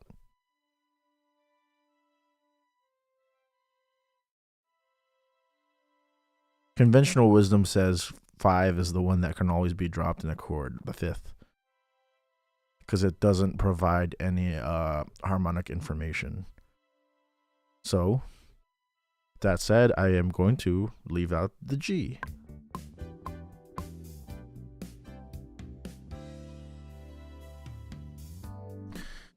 When do I feel like a song is done, and how do I know when to call it and master it? I think I can feel a song is done when I can't think of anything else that I would like to add to it. Now that sounds easy to say, but you have to think of a song in like sort of two axes. Horizontally, which is like uh time, like start to finish. Is the song complete horizontally? Like is the form, and is everything in the form the way I want it? Is everything in the order? Is everything in the lyrics the way that the song goes, the way the melody is, all that in place? And then that's really the first step. And then when you look at it vertically, which is like to look at it, the arrangement of it, the instrumentation, the arrangement as not in the way that the song is like flows, but the arrangement as in like things like the instrumentation, style, uh, parts. You know, I think once I have that, the vertically, because you could honestly, that's where most people get stuck, is the um, vertical enhancement, right? Of just adding and adding and adding, adding and adding things, changing things slightly. Uh, but the thing that catches most people is spending too much time on one thing and being like absolutely in control. But really, the thing that works for me is when I put something down to paper, I'll just leave it. I'm not gonna go in and tweak. Like for example, this thing, I could go in and tweak the modulation if I really wanted to. This little thing, but that's only gonna contribute even more to like my quote unquote perfectionist attitude. So because I have a scope at the outset of what this is gonna sound like and what is gonna be in it. When I hit like the most of the materials of that scope, when I hit most of the requirements, well then it's done. You know what I mean? Like I know what it's gonna look like, I know what it's gonna be, and I'm not gonna suffer from feature creep, right? Or like arrangement creep, let's say. And this is something that you'll see in like the software development world, but also like anything that anything like in engineering as well, anything where it comes to like project management, right? uh to avoid like creep, you have to really set like strict guidelines about what this is gonna be, what it's supposed to be, what it's not, right? And too many people like work on a song and slave away at it as if it was going to be their magnum opus or whatever. But it doesn't have to be. It doesn't really have to be your magnum opus. It just has to be a reflection of like what the song is, what the song ought to be, right? Because like all these little details are really to support like the song itself, which is the words and the lyrics. So everything else is extraneous. And so if it's like if you're spending too much, whenever I spend too much time like focusing on the minutia of like, oh, I'm gonna add, it's missing something, then I have to ask myself, is it really missing something? Is it really like missing something, or am I just like obsessing over something, right? And it really helps to like know what your parts even are, right? And it helps to work within certain limitations of this is what my ensemble is going to be. It's easy with a DAW to be like, I'm going to add all these synthesizers. I'm going to add everything. I'm going to add whatever I want. But me doing this yacht rock thing, I've realized like this is so easy to do and so fun to do because I have like a set limitation of, well, I can only use drums, bass, guitar, keyboard, and vocals. And the synthesizers that I can use, I'm deliberately time limiting myself to use everything before the DX7 came out. And the DX7 is like the last synth that I use. So I don't even use a D50 because that would be like after my limitations, right? And because I'm like limiting myself, it's much easier to see that I'm done. Like I don't creep anymore, right? After I send it out, am I still arranging or thinking of new parts? Or I wish I put another bar here, etc. Sometimes, but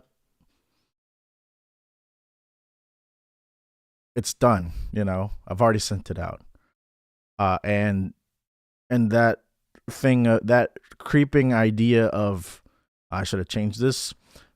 I will think about that, and I'll take it forward into my next project, right? Um, I often, like, for example, in my cover of Rich Forever, I just lost my dog, right? That one. There are certain things I wish I might have changed with the drums. There are certain things that might have like wanted to play differently. But honestly, I've been trying to like be better about listening to my work as a complete uh and complete package, because that's how other people would listen to your work, right?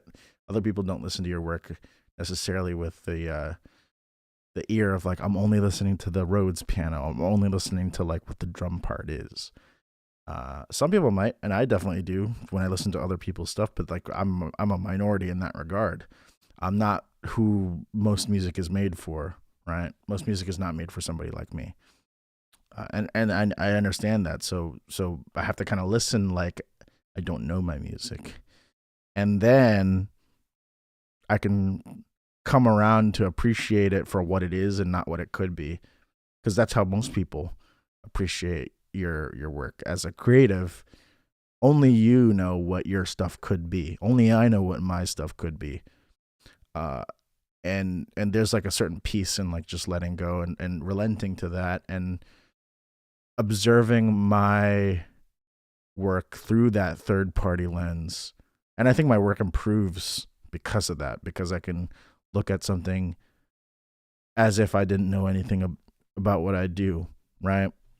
Or at least I can try to. It doesn't always work, but I think that's just that's natural to like always reevaluate the things that we're doing and say, I wish I had done something a little differently. I think that it's absolutely like natural and normal, but it's kind of a futile exercise, if you will, a thinking pattern that our brain falls into that doesn't really do anything,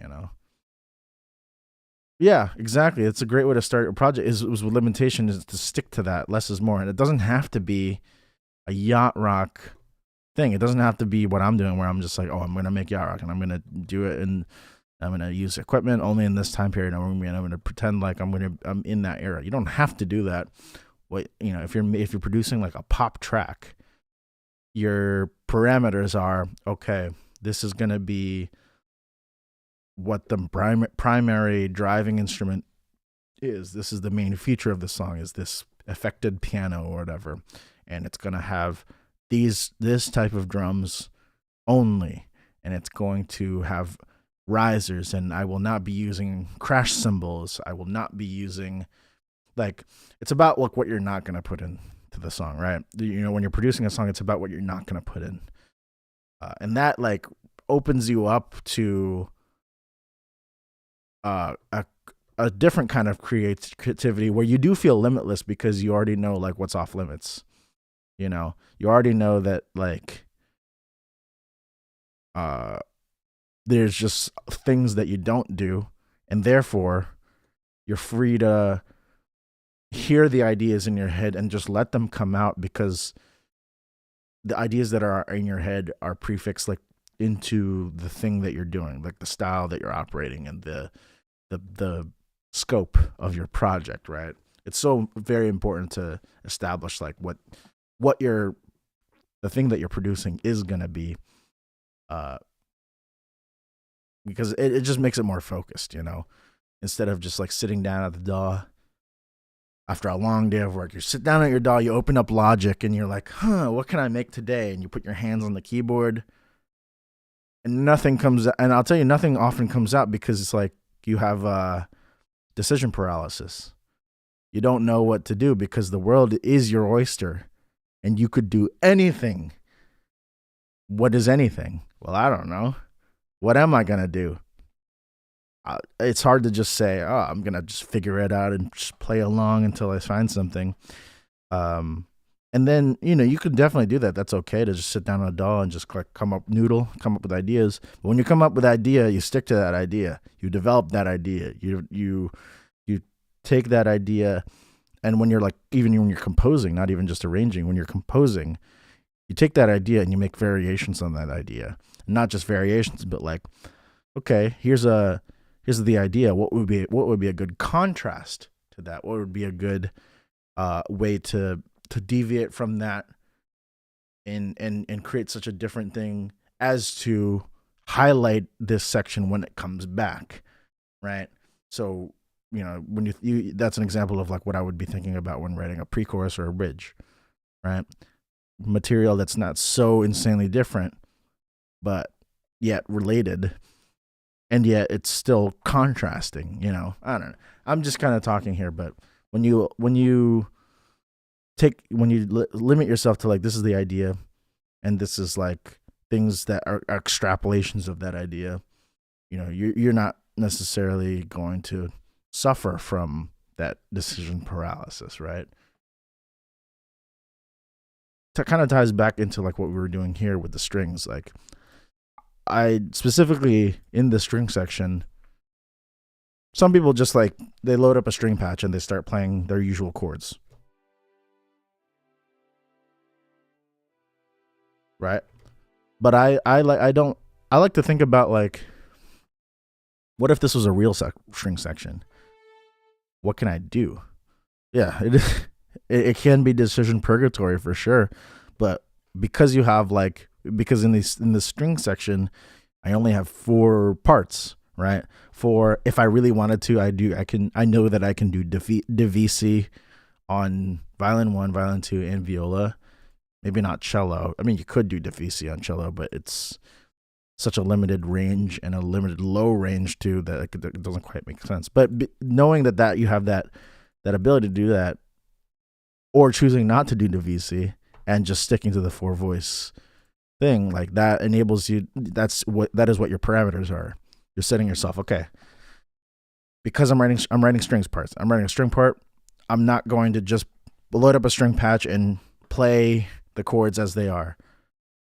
When you're writing a string part, first of all, you need to like decide what notes these strings are going to play.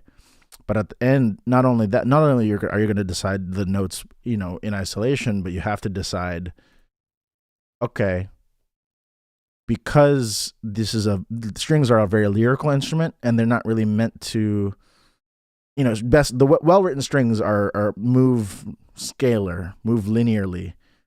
They don't really jump, right? They could if that's the intention, but if strings as a pad are best if they move according to like a pattern, or according to their scale, right? Stepwise motion, as we would call it. Then that takes all the stress away from like, well, what voicing am I going to do? What particular note do I have to pick? Because I've chosen to start with this. If my next chord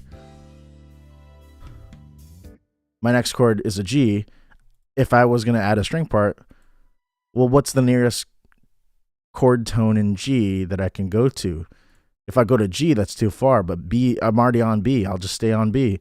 You know what I mean? It's when you limit yourself, it's almost like decisions are made for you, and you can just kind of run with that and just boom, boom, boom, boom, boom, make it all come out, because you know how you know the rules, you know how things go, and because you know the rules, you can decide, make a creative decision to break them, right? So it's all these things that you could do, which I love. I mean, that's why I really love working in limitations so much, and thinking specifically about, this is my ensemble. This is the ensemble that I'm writing for. This is the ensemble that I'm mixing. This is the ensemble that I'm producing, right? Even when I was doing metal stuff, I had a pretty good idea of like what my quote unquote ensemble was. And my ensemble was 2 guitars, a bass, and drums, our drum kit. And then the synthesizers in the background are just me. I'm free to roam with like any texture that I want, right? Uh, because that is what that ensemble can be. You know, in a modern metal context, you have like guitar player, bass player, drummer, maybe vocalist, synths are in the backing track, and they can be whatever because nobody has to play them, right? You can just hit play on the MacBook and then boom, right? Being aware of what you're writing for is such a powerful thing to understand, you know, and to think about as you're, you know, arranging, writing, composing, you know, understanding your scope, right?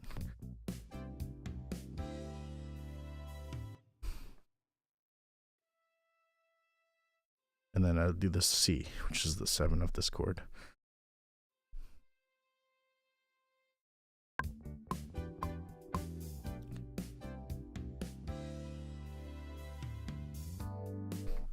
That was a mistake. I did not mean to play that B.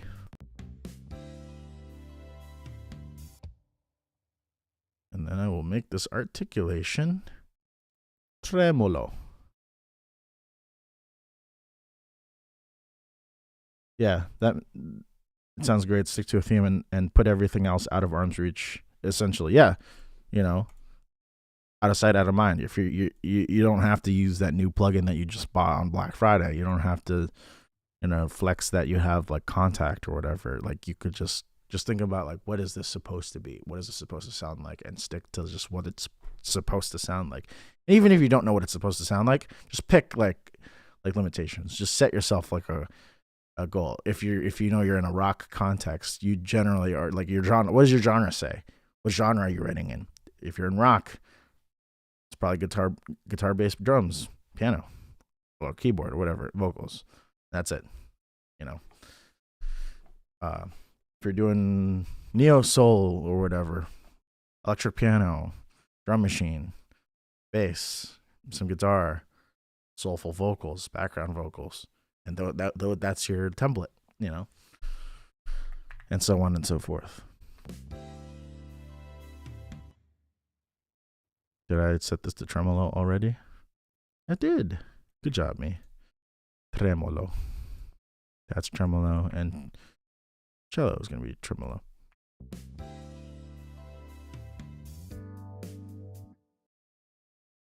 This one's kind of sticking out a little too much. And let me move this modulation back a little bit.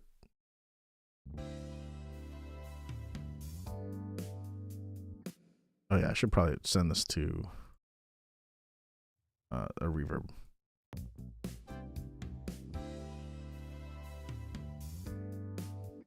And make it even more reverby. Oh, why is it not reverbing? Why is my reverb not reverbing?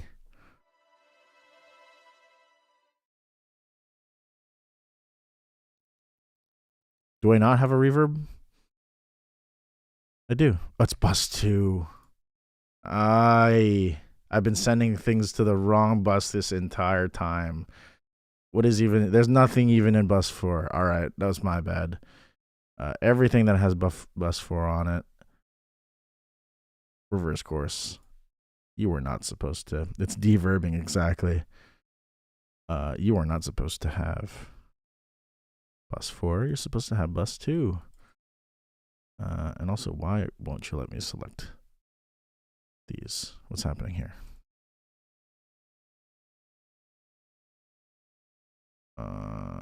Hello? Why won't you let me select you?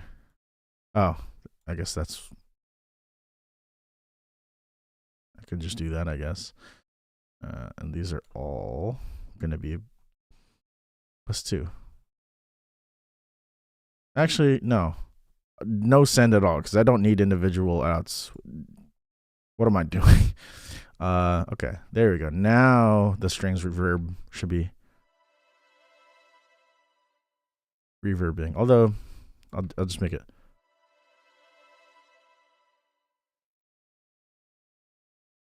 All right, what's happening here now?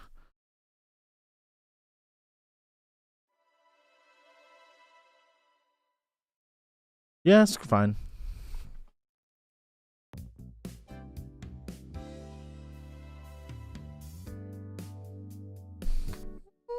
this is sticking out a little too much, and we'll move back the.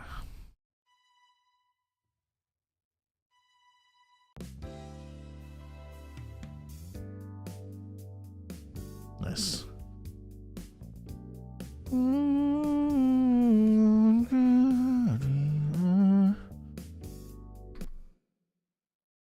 I get okay.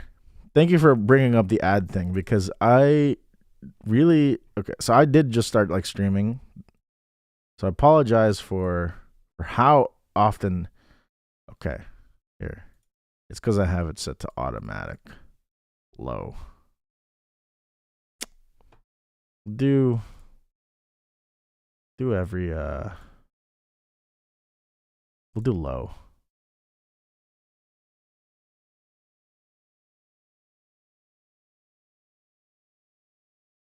There we go. Hopefully you should see less ads because that is annoying. As long as I'm getting some cash for it, leave it be. Well, that's the thing. It might not be. Nah, just kidding. I don't care. I care more about like a more enjoyable viewing experience than like an additional 2 cents on top of whatever that's gonna get me. Like it's whatever. It's peanuts. It's peanuts compared to the experience that we share together as a community. And no, I'm being facetious again for no reason because I'm.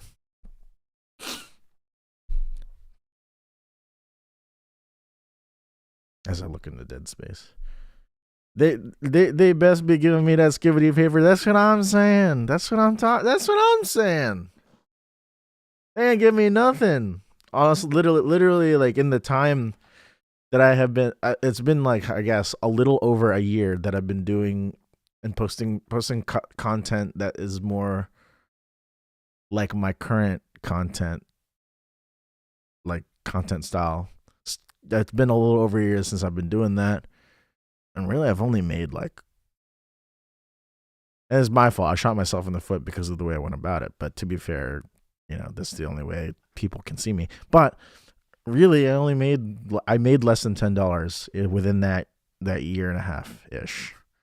I want to say, and that's not me complaining to you guys. That's me complaining to YouTube, honestly, for like how difficult it is to basically the work put in is not like being adequately rewarded by YouTube. Although I don't necessarily agree that like work equals the labor that you put in is intrinsically and equivalently correlated to the value of it, if that makes sense. I don't know. That gets into like politics and philosophy and whatnot, but whatever. I'm gonna stop talking and we're gonna keep going.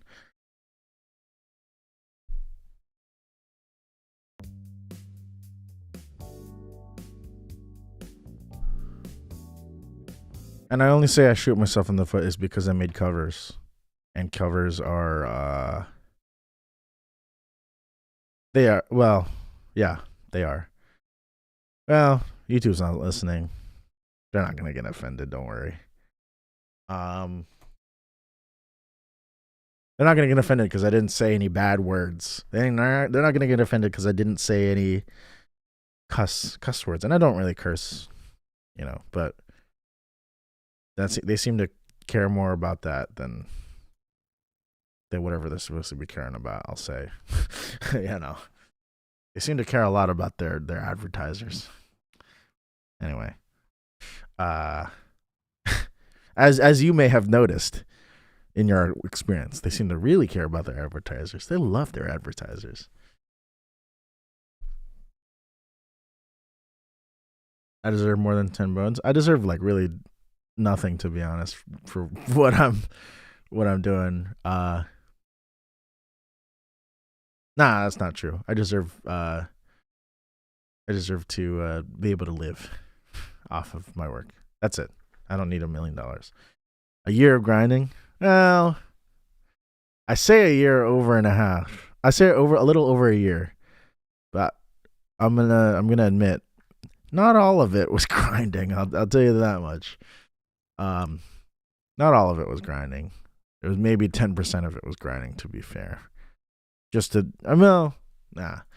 It's more that like I try to grind and then it burns me out and then I try to and then I because I'm burnt out it like takes me like twice as long as I spent like grinding to recover from the burnout, and so I disappear for like a month or so, and then I try to come back and grind again, only for me to burn out once again, even and crash out even harder, and then I'll think I'm okay after like 2 months, and then I try it again, and then I crash and burn once more, and the cycle repeats. So that's why I think to I've mentioned this in previous streams before, but to hammer it home, this is why I'm kind of trying this format out now. It's because hopefully that because I'm spacing things out and I'm not like promising like a brain rot cover every week or every day. I think or like promising a new cover or promising a new original song or promising da da da da. Hopefully I will be less burnt out by doing that. So we'll see. It's been working good so far. Like I've been able to like do this and interact with people and make content and so forth without like stretching myself too thin, because I have that tendency to just like overwork myself, and I think that's just kind of the kind of personality that I have in all facets of my life. Is like I love to give and just like contribute and not recognize how much I have really left. And that's something I'm still working on. I still don't really know like how much I truly have left. I just kind of, it feels good to give, and it feels good to like give and create and do these things until that empty gas meter shows up on my dashboard, and I'm like, uh-oh, and the nearest gas station is 30 miles away and I only have 5 miles left. What do I do? And then I crash out onto the side of the road and wait for somebody to help. And then somebody comes along, gets me gas, and then I get another push. I don't know. Thank you for saying my work kicks, but I do appreciate that. A month on YouTube is like a year in comparison. Yeah, it is weird. A month on YouTube is like a year, and that's just because like, we live in an age where people kind of expect things quicker, which is fine. Like I'm not judging that necessarily. I think we all like our Amazon Prime next day delivery, same day delivery or whatever. We all like our DoorDashes and instant things. We like things instant, but it's a little taxing as someone who makes the things.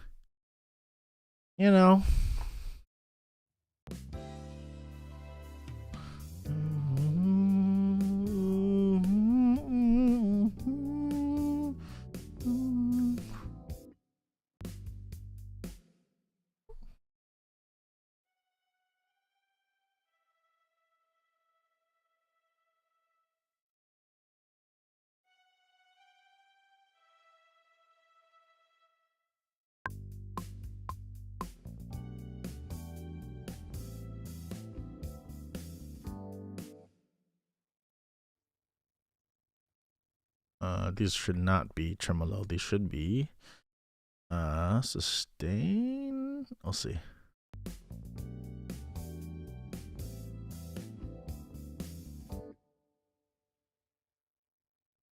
Yeah, it's fine. It does feel good to give, yeah. It is an innate human instinct. It's easy. It's really easy to become manipulated. It has become manipulated, and it is a survival situation. It's true. I mean, that's really what it is. It's if you're predisposed to being somebody who is that kind of personality, like it is very easy to take advantage of that. You know what I mean? And many people do. Many people who are not necessarily individuals, but have financial incentive to do that, often do. It's a shame, but that's kind of the system that we're in, and you can either choose to work within that system or upend it entirely. I don't know where I fall there yet. I'm just doing my best, and that's all you can do. That's all you can really do is just try, and I like that. You know, I don't think that. I think that's aspirational.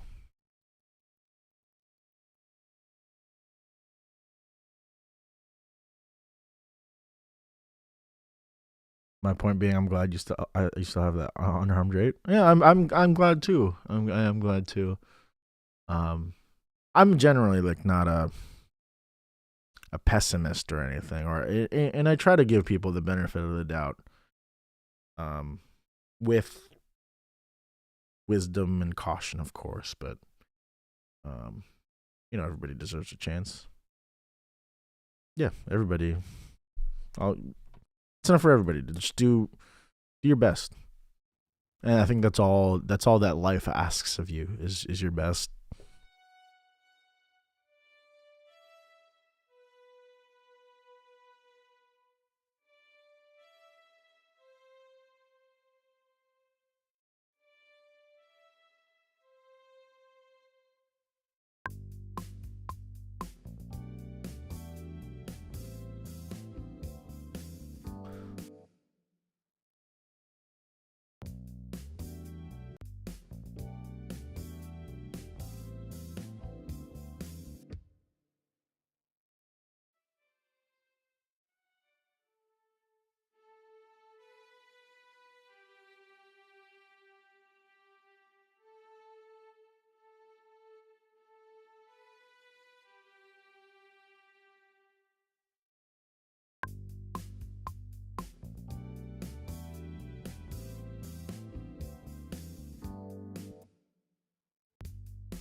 And is this? Did I? Nope. Didn't mean to make that. Is this tremolo still? No, it's. I'll put the sustain just to give it some sauce. Sustain, not accented sustain.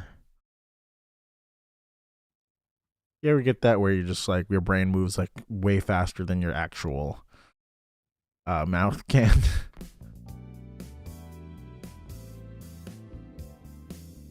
Maybe that's why I talk funny.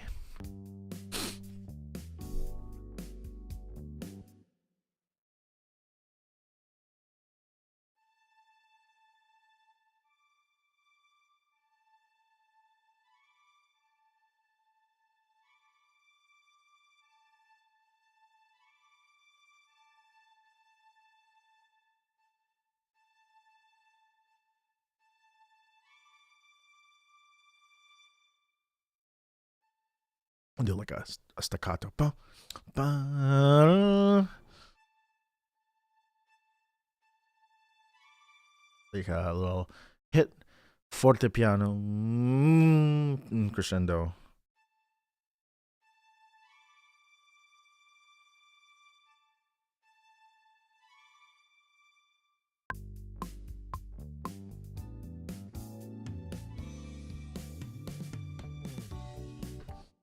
I kind of messed up the crescendo on this one. I didn't. Since I'm gonna trigger the forte piano slow. Yes. And then we'll do staccato. Then we'll do accents to sustain.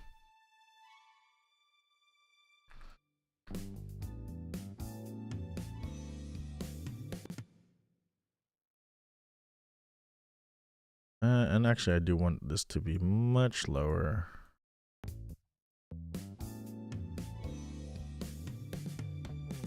Yes.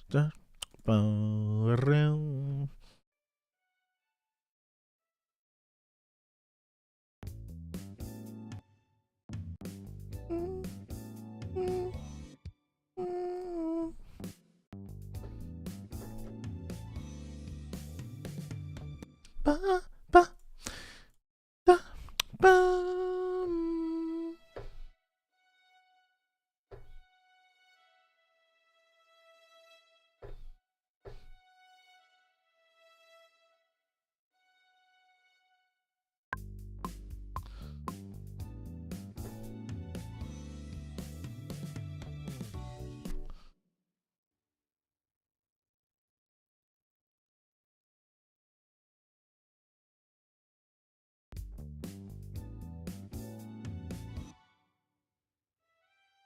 Maybe I should do. Yeah, since it's the sauce. Since it's the sussy chord, we'll do a fortepiano slow.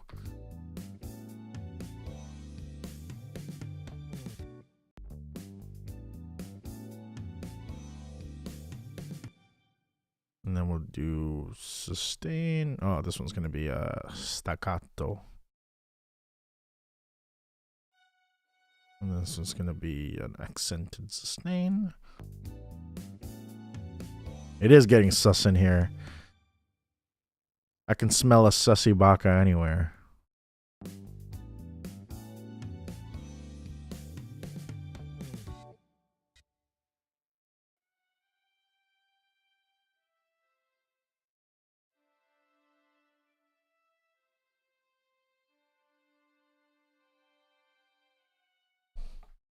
Actually, I was right. It should be that.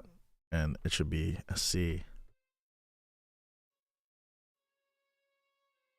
To the C sharp.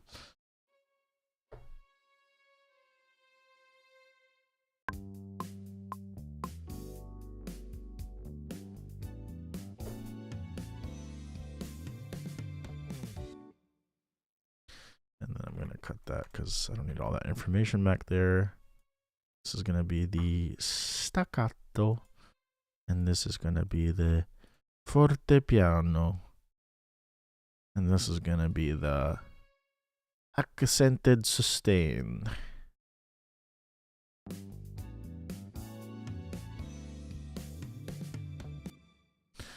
I should stop doing that on the mod wheel. Just make it this.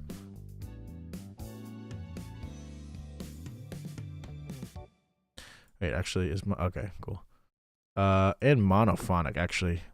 I remember when I was saying before I could do divisi. I'm not doing divisi on any of these, so I'm gonna put them on monophonic. And divisi is of course when two orchestra members who are when there are two parts in a single part, and that is often to be split up between between each person sitting at each chair. So the person on the left could play one part, the person on the right could play another part.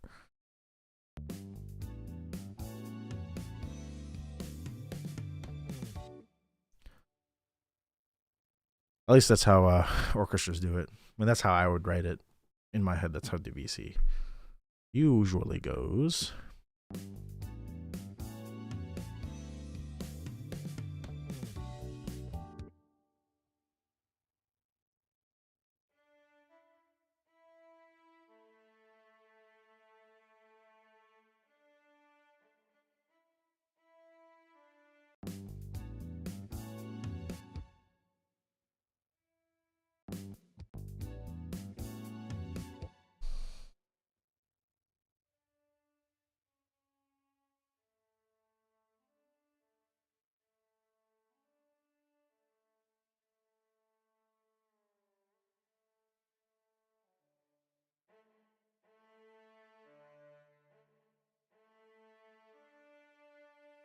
I'll do that.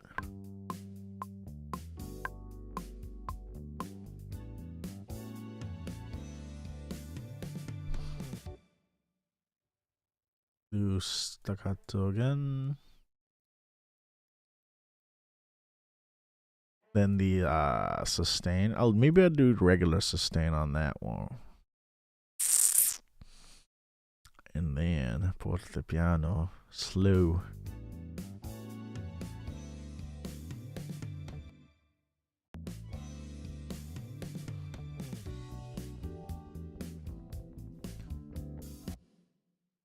That's cool.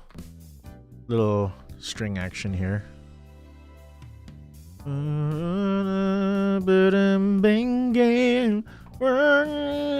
Everlasting Lord, late in time, behold him come, offspring of the virgin womb. God is seen and incarnate. It did turn into a country song. Let us in flesh to dwell. Jesus har Emmanuel.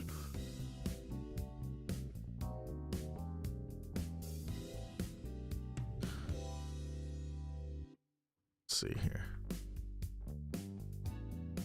Let's imagine a part that comes after that.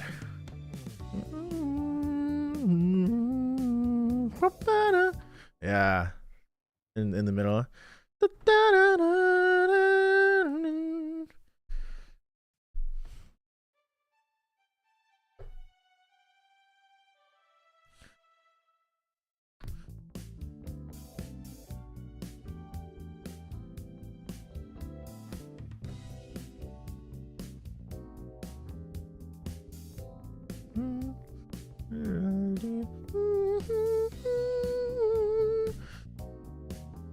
Yeah. When writing strings, like you got to think contrapuntally. You got to think about counterpoint. You got to think about yeah, I'm just like doing country. Yeehaw! When you're writing strings, you got to think about them like contrapuntally. How do they respond to the main melody? Because they're not the main melody, especially as strings as background pads, you know.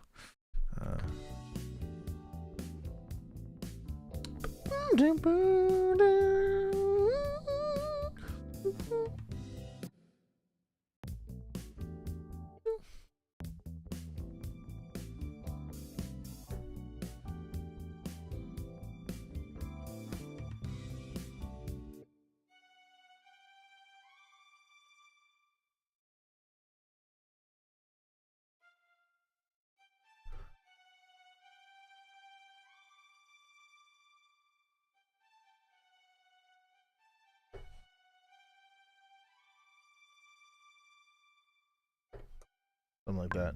I gotta get better at the mod wheel. I'm not really good at using my mod wheel. Oh, shoot. I didn't mean to overwrite that information.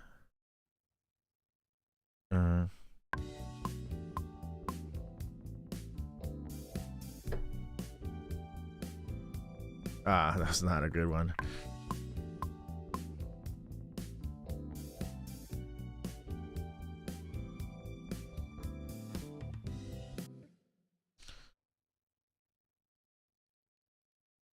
Staccato. These are staccato. Staccato. And then this is accented sustain. Actually, we should not be fortepiano, right?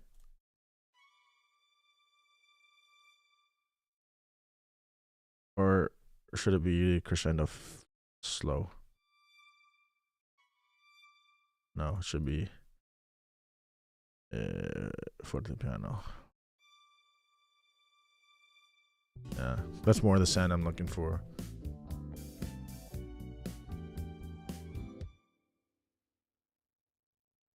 Accented sustain. These are staccato.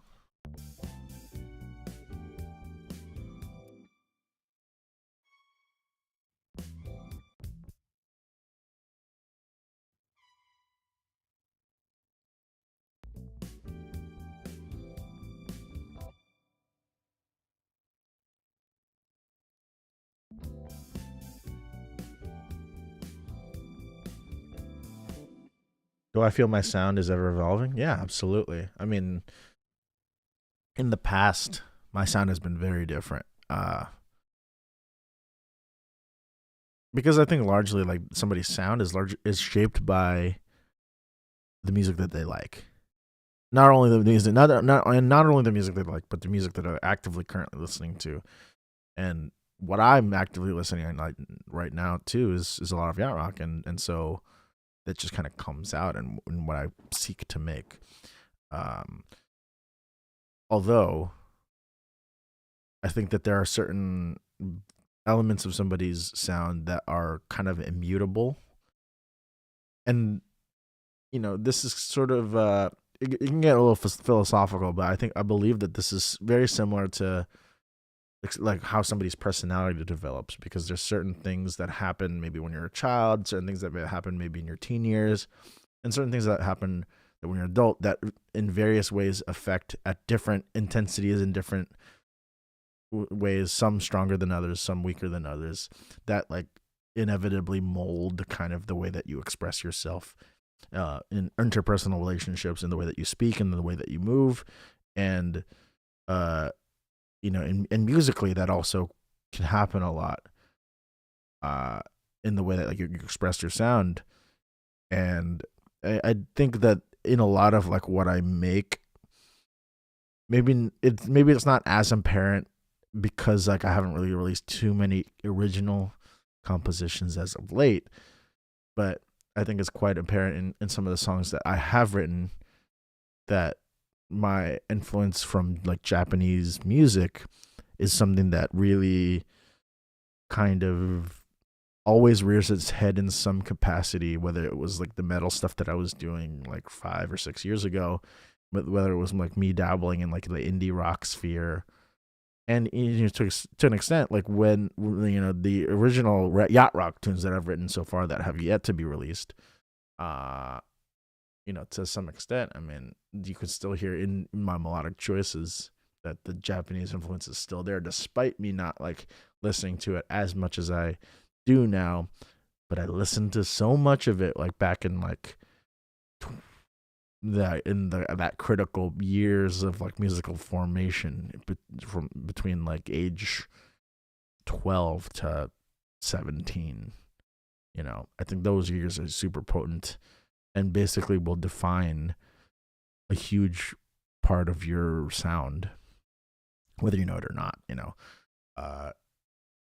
But with that being said, like that's sort of like your baseline, but the trends of like what you're listening to at the moment sort of like ebb and flow with that.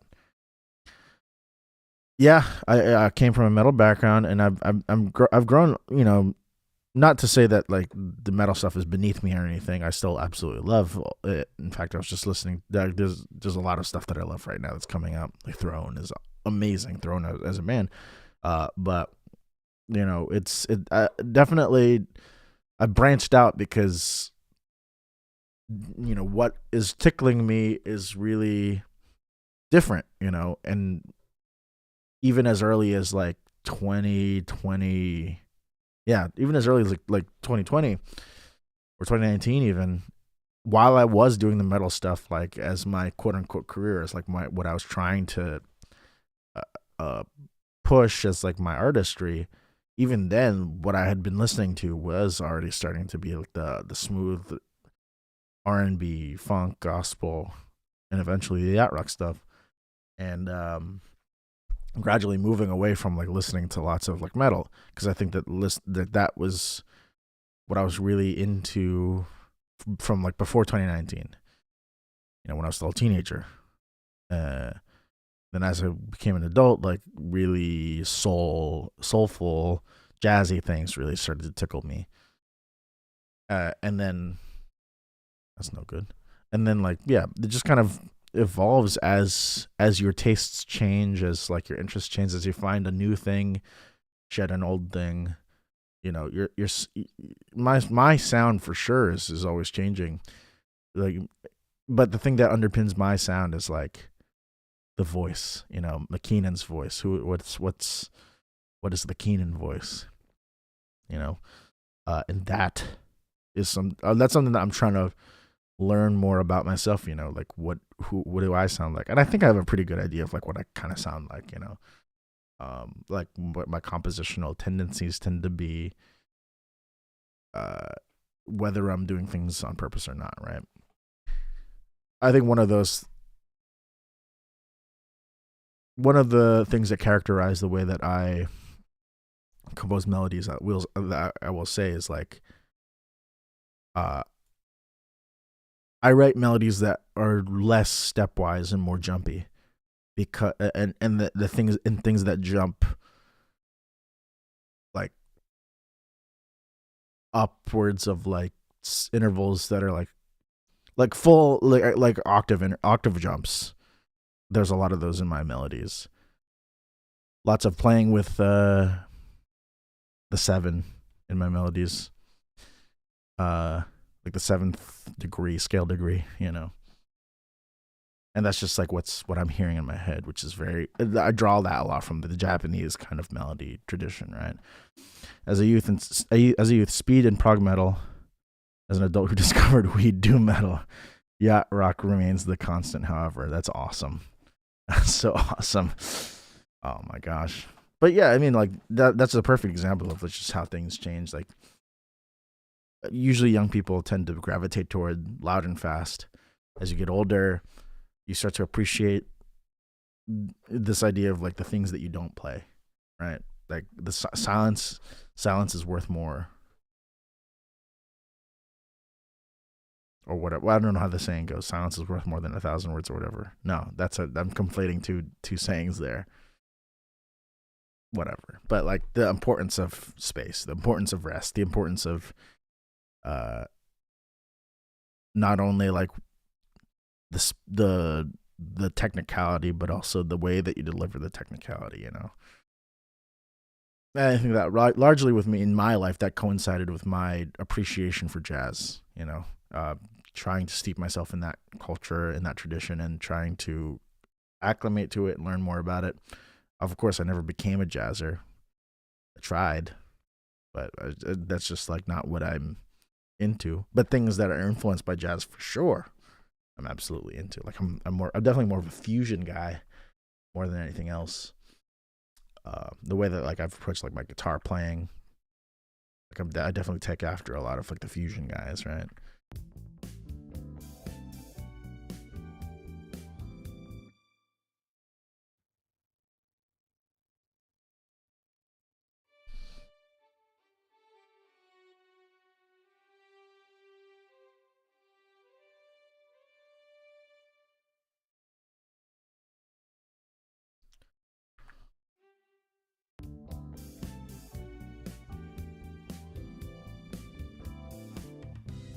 Yeah, people definitely gravitate towards music that matches their mood or energy.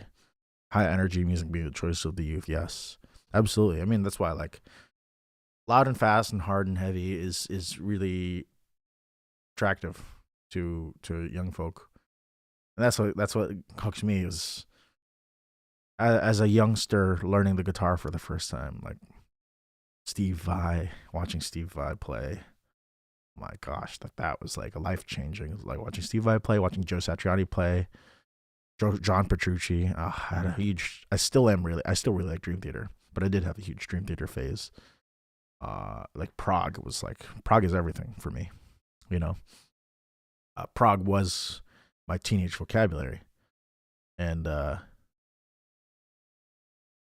you know, in a lot of ways, many of the parts, many of the facets of our identity as teenagers are sort of frozen at around that time and carry over in our lives to the present.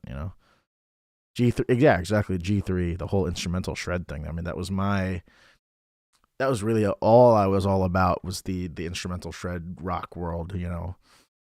Everybody who would have played at G3, Eric Johnson. Like that was my world.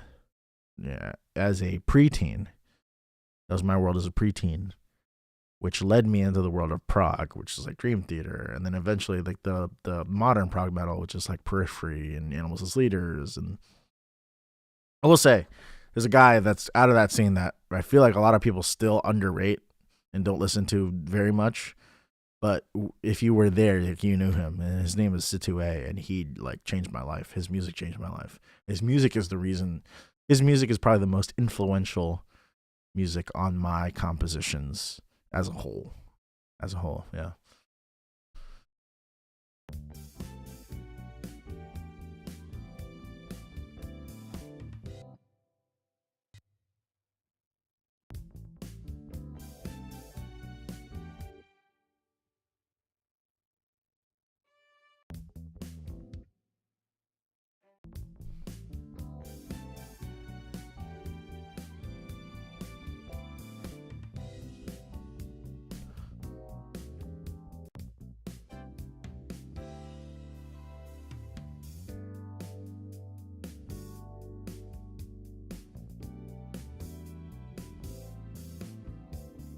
And I guess to that point that I would wanted to carry from there, like me getting into that stuff, like I came to appreciate the skill in restraint, right?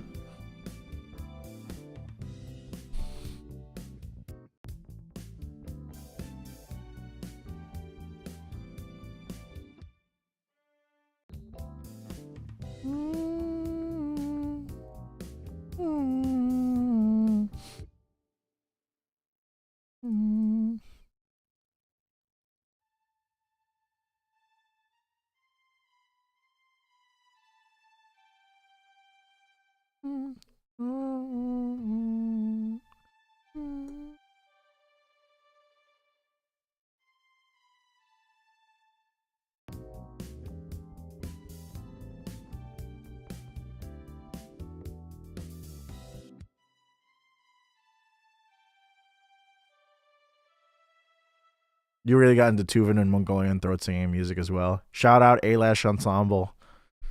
That's the only example of Tuvan throat singing I really listen to is Alash. They're good. They have that one song. I think it's called Karachal. It goes like ding ding ding ding ding ding ding ding. It's like legitimately one of my favorite songs of all time. You would watch those guys too. Played the DVDs live at the Astoria in London, classic. Dream Theater live at Budokan, classic. Satriani live in San Francisco, classic. Yes, dude, yes. That's what it's all about. What it's all about. Kusug Tun Band is great. I'll check those guys out. Kusug Tun. Yes, sir.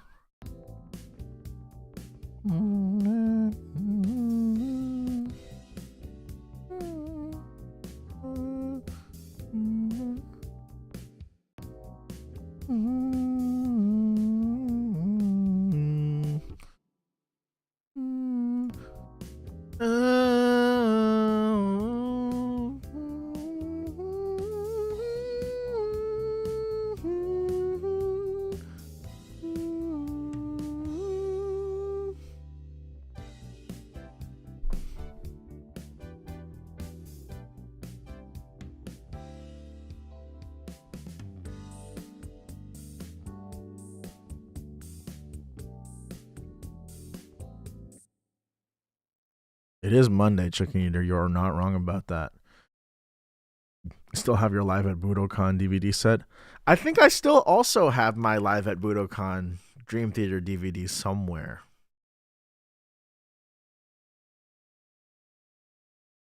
I'm vocalizing the melodies. That's great. No, that's part of like how I'm kind of writing string parts as well. If I'm thinking about string parts, I think about like first of all like what's the melody, and then second of all, okay, what's a good counter to that I can feel to create like a sense of motion.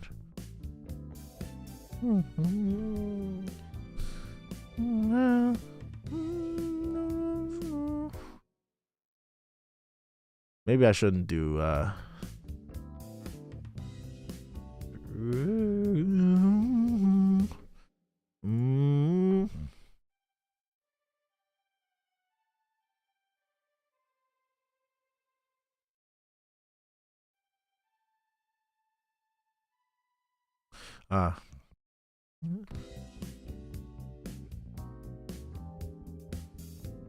that's it. That's it.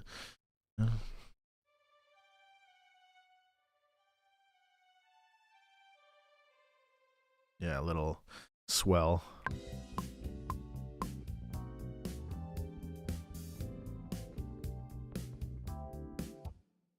And then these are all just sustains, longs.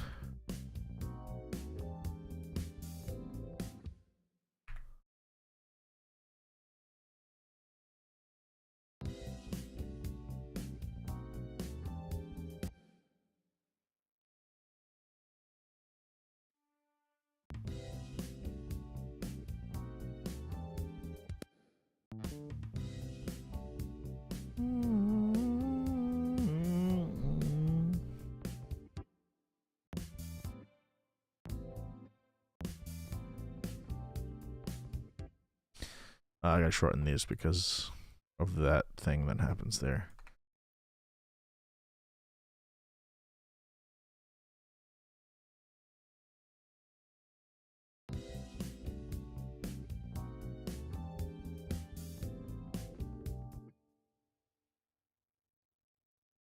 That's too drastic, I think.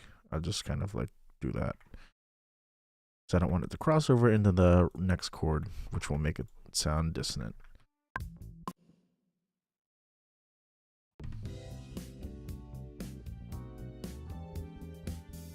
That is like the instrumental, the instrumentally is legendary.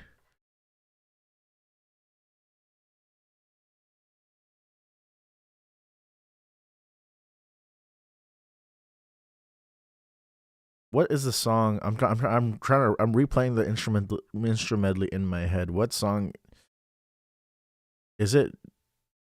I'm trying to remember what song they play before Eats a Jam, because that's like my favorite. No, I'm thinking about something else.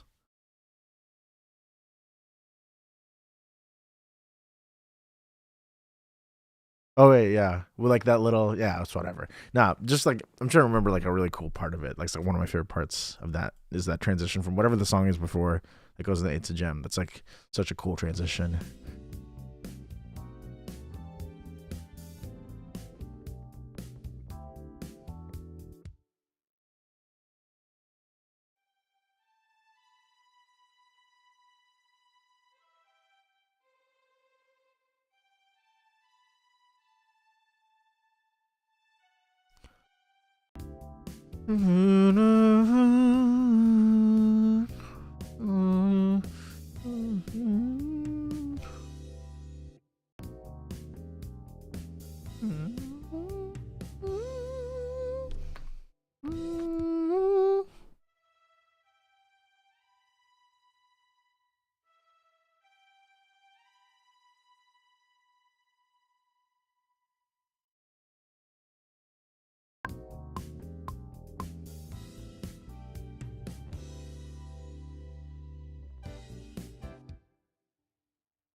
Sustain.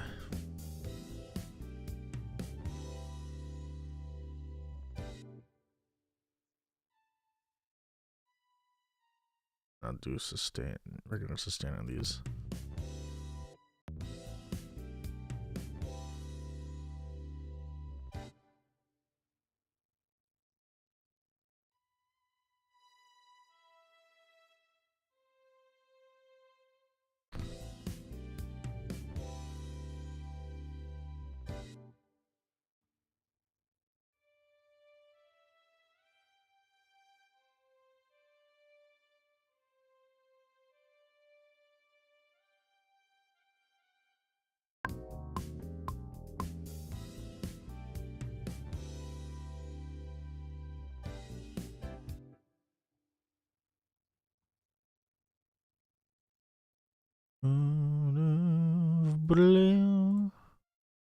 These are all accented sustains, and these two will be regular sustains.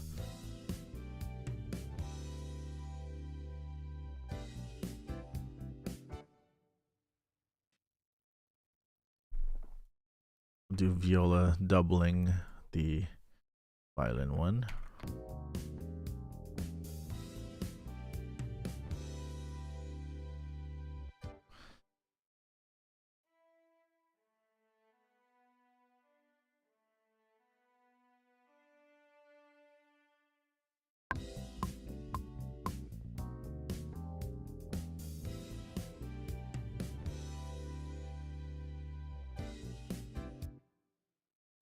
Beautiful. I just lost the game. When'd you learn about that? And also, how dare you? I shouldn't have read it out loud. I'm sorry to everybody else who have done that too, but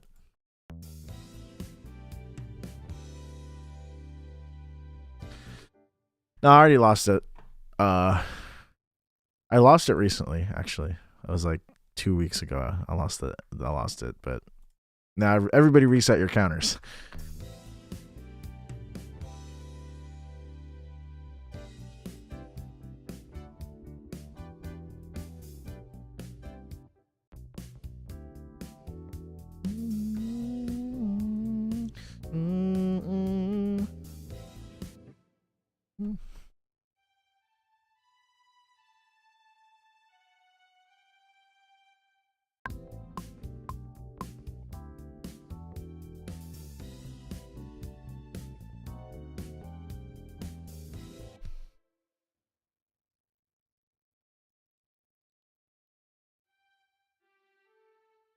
Is this a Christmas song? It's Hark the Herald Angels Sing. Yes, sir. There's no melody yet. That's why you can't recognize it. I didn't record the main lyrics yet.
I will add bells for sure.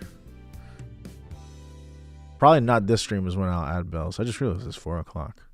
Anyways, let's add before I end stream, since I was a little late. We'll go a little over, but where I'm gonna add this last little bit here. I will add bells for sure. I'm gonna add some sleigh bells, some tubular bells, some glockenspiel. You know the drill. It's Christmas. You gotta have those for Christmas.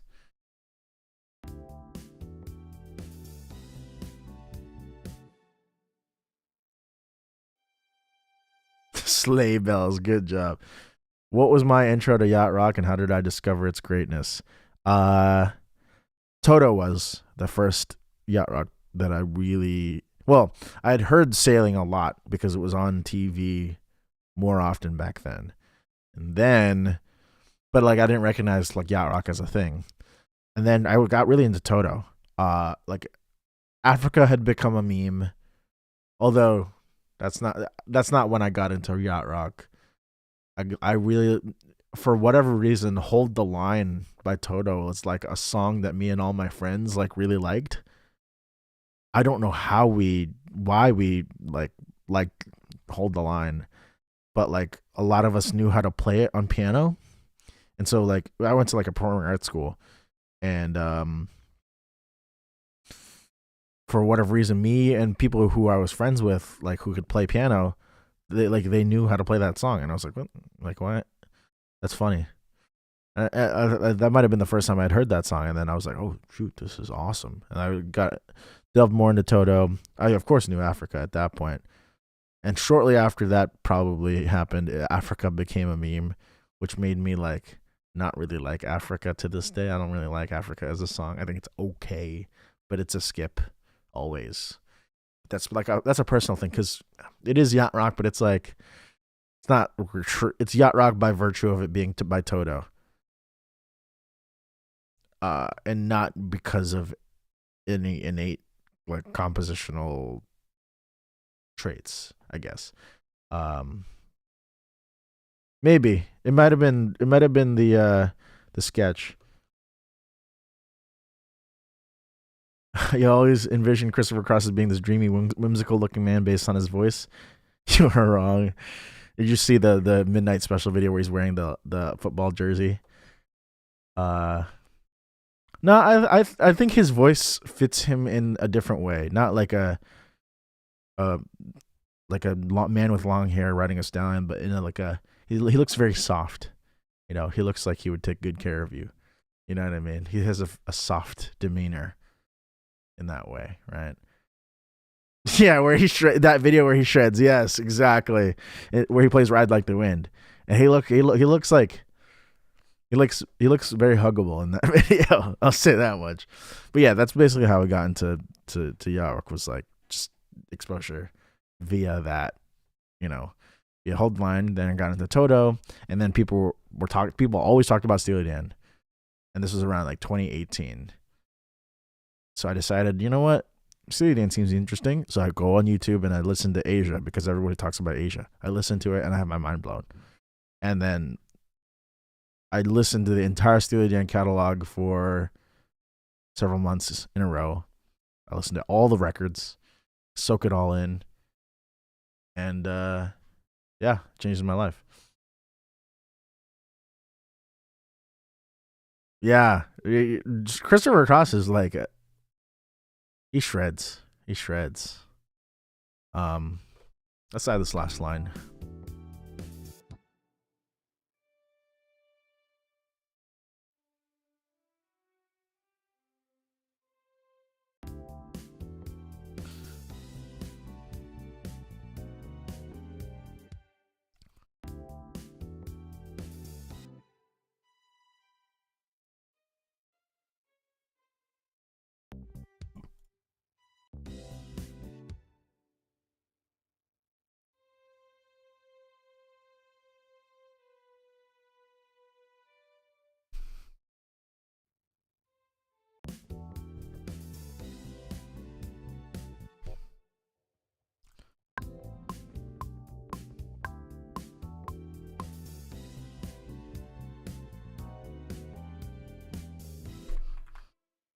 Wrong.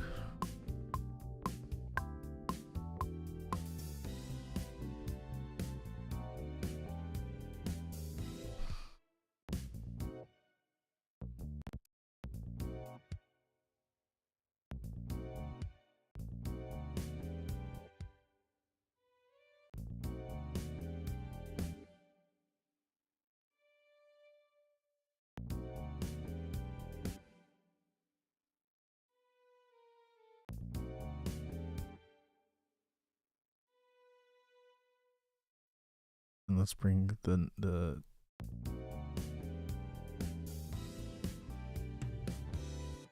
you've got your seventh add this stream. Okay, I changed the setting that reduces like the amount of ads, so hopefully it should not be as bad in the future, because I think that's, I'm not trying to rob y'all of watch time, but anyways, that is gonna probably do it for this stream. We got a little nice string section, at least for this first part, second verse rather, where I decided the strings come in. That's gonna do it. I think I'm just gonna add some like EQ. I'm not even gonna listen to it. Just gonna guess that that's good enough. Yeah. Thanks for watching. I had a blast this time. As I often do.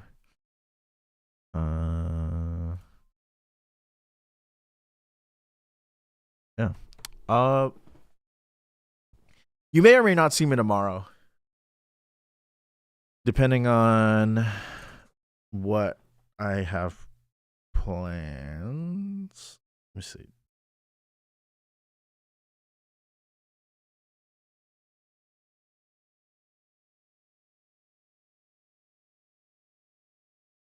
Yeah.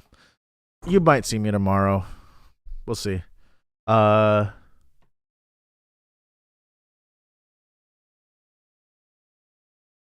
Thank you, buddy. No, don't feel bad, because I mean that's what the point is. That's why I'm streaming. That's what the point of the mask is. Uh, we will. You know what? Yeah, I'll plan on doing something tomorrow, and you'll find out if I'm not live. If I'm actually gone, I'll post something about it. I don't know. Thank you guys for watching. We are gonna.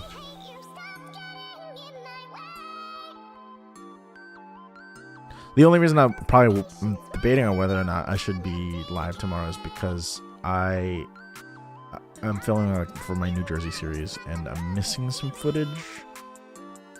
I might take tomorrow to do it so that I can post it by Wednesday to avoid posting it on Thanksgiving.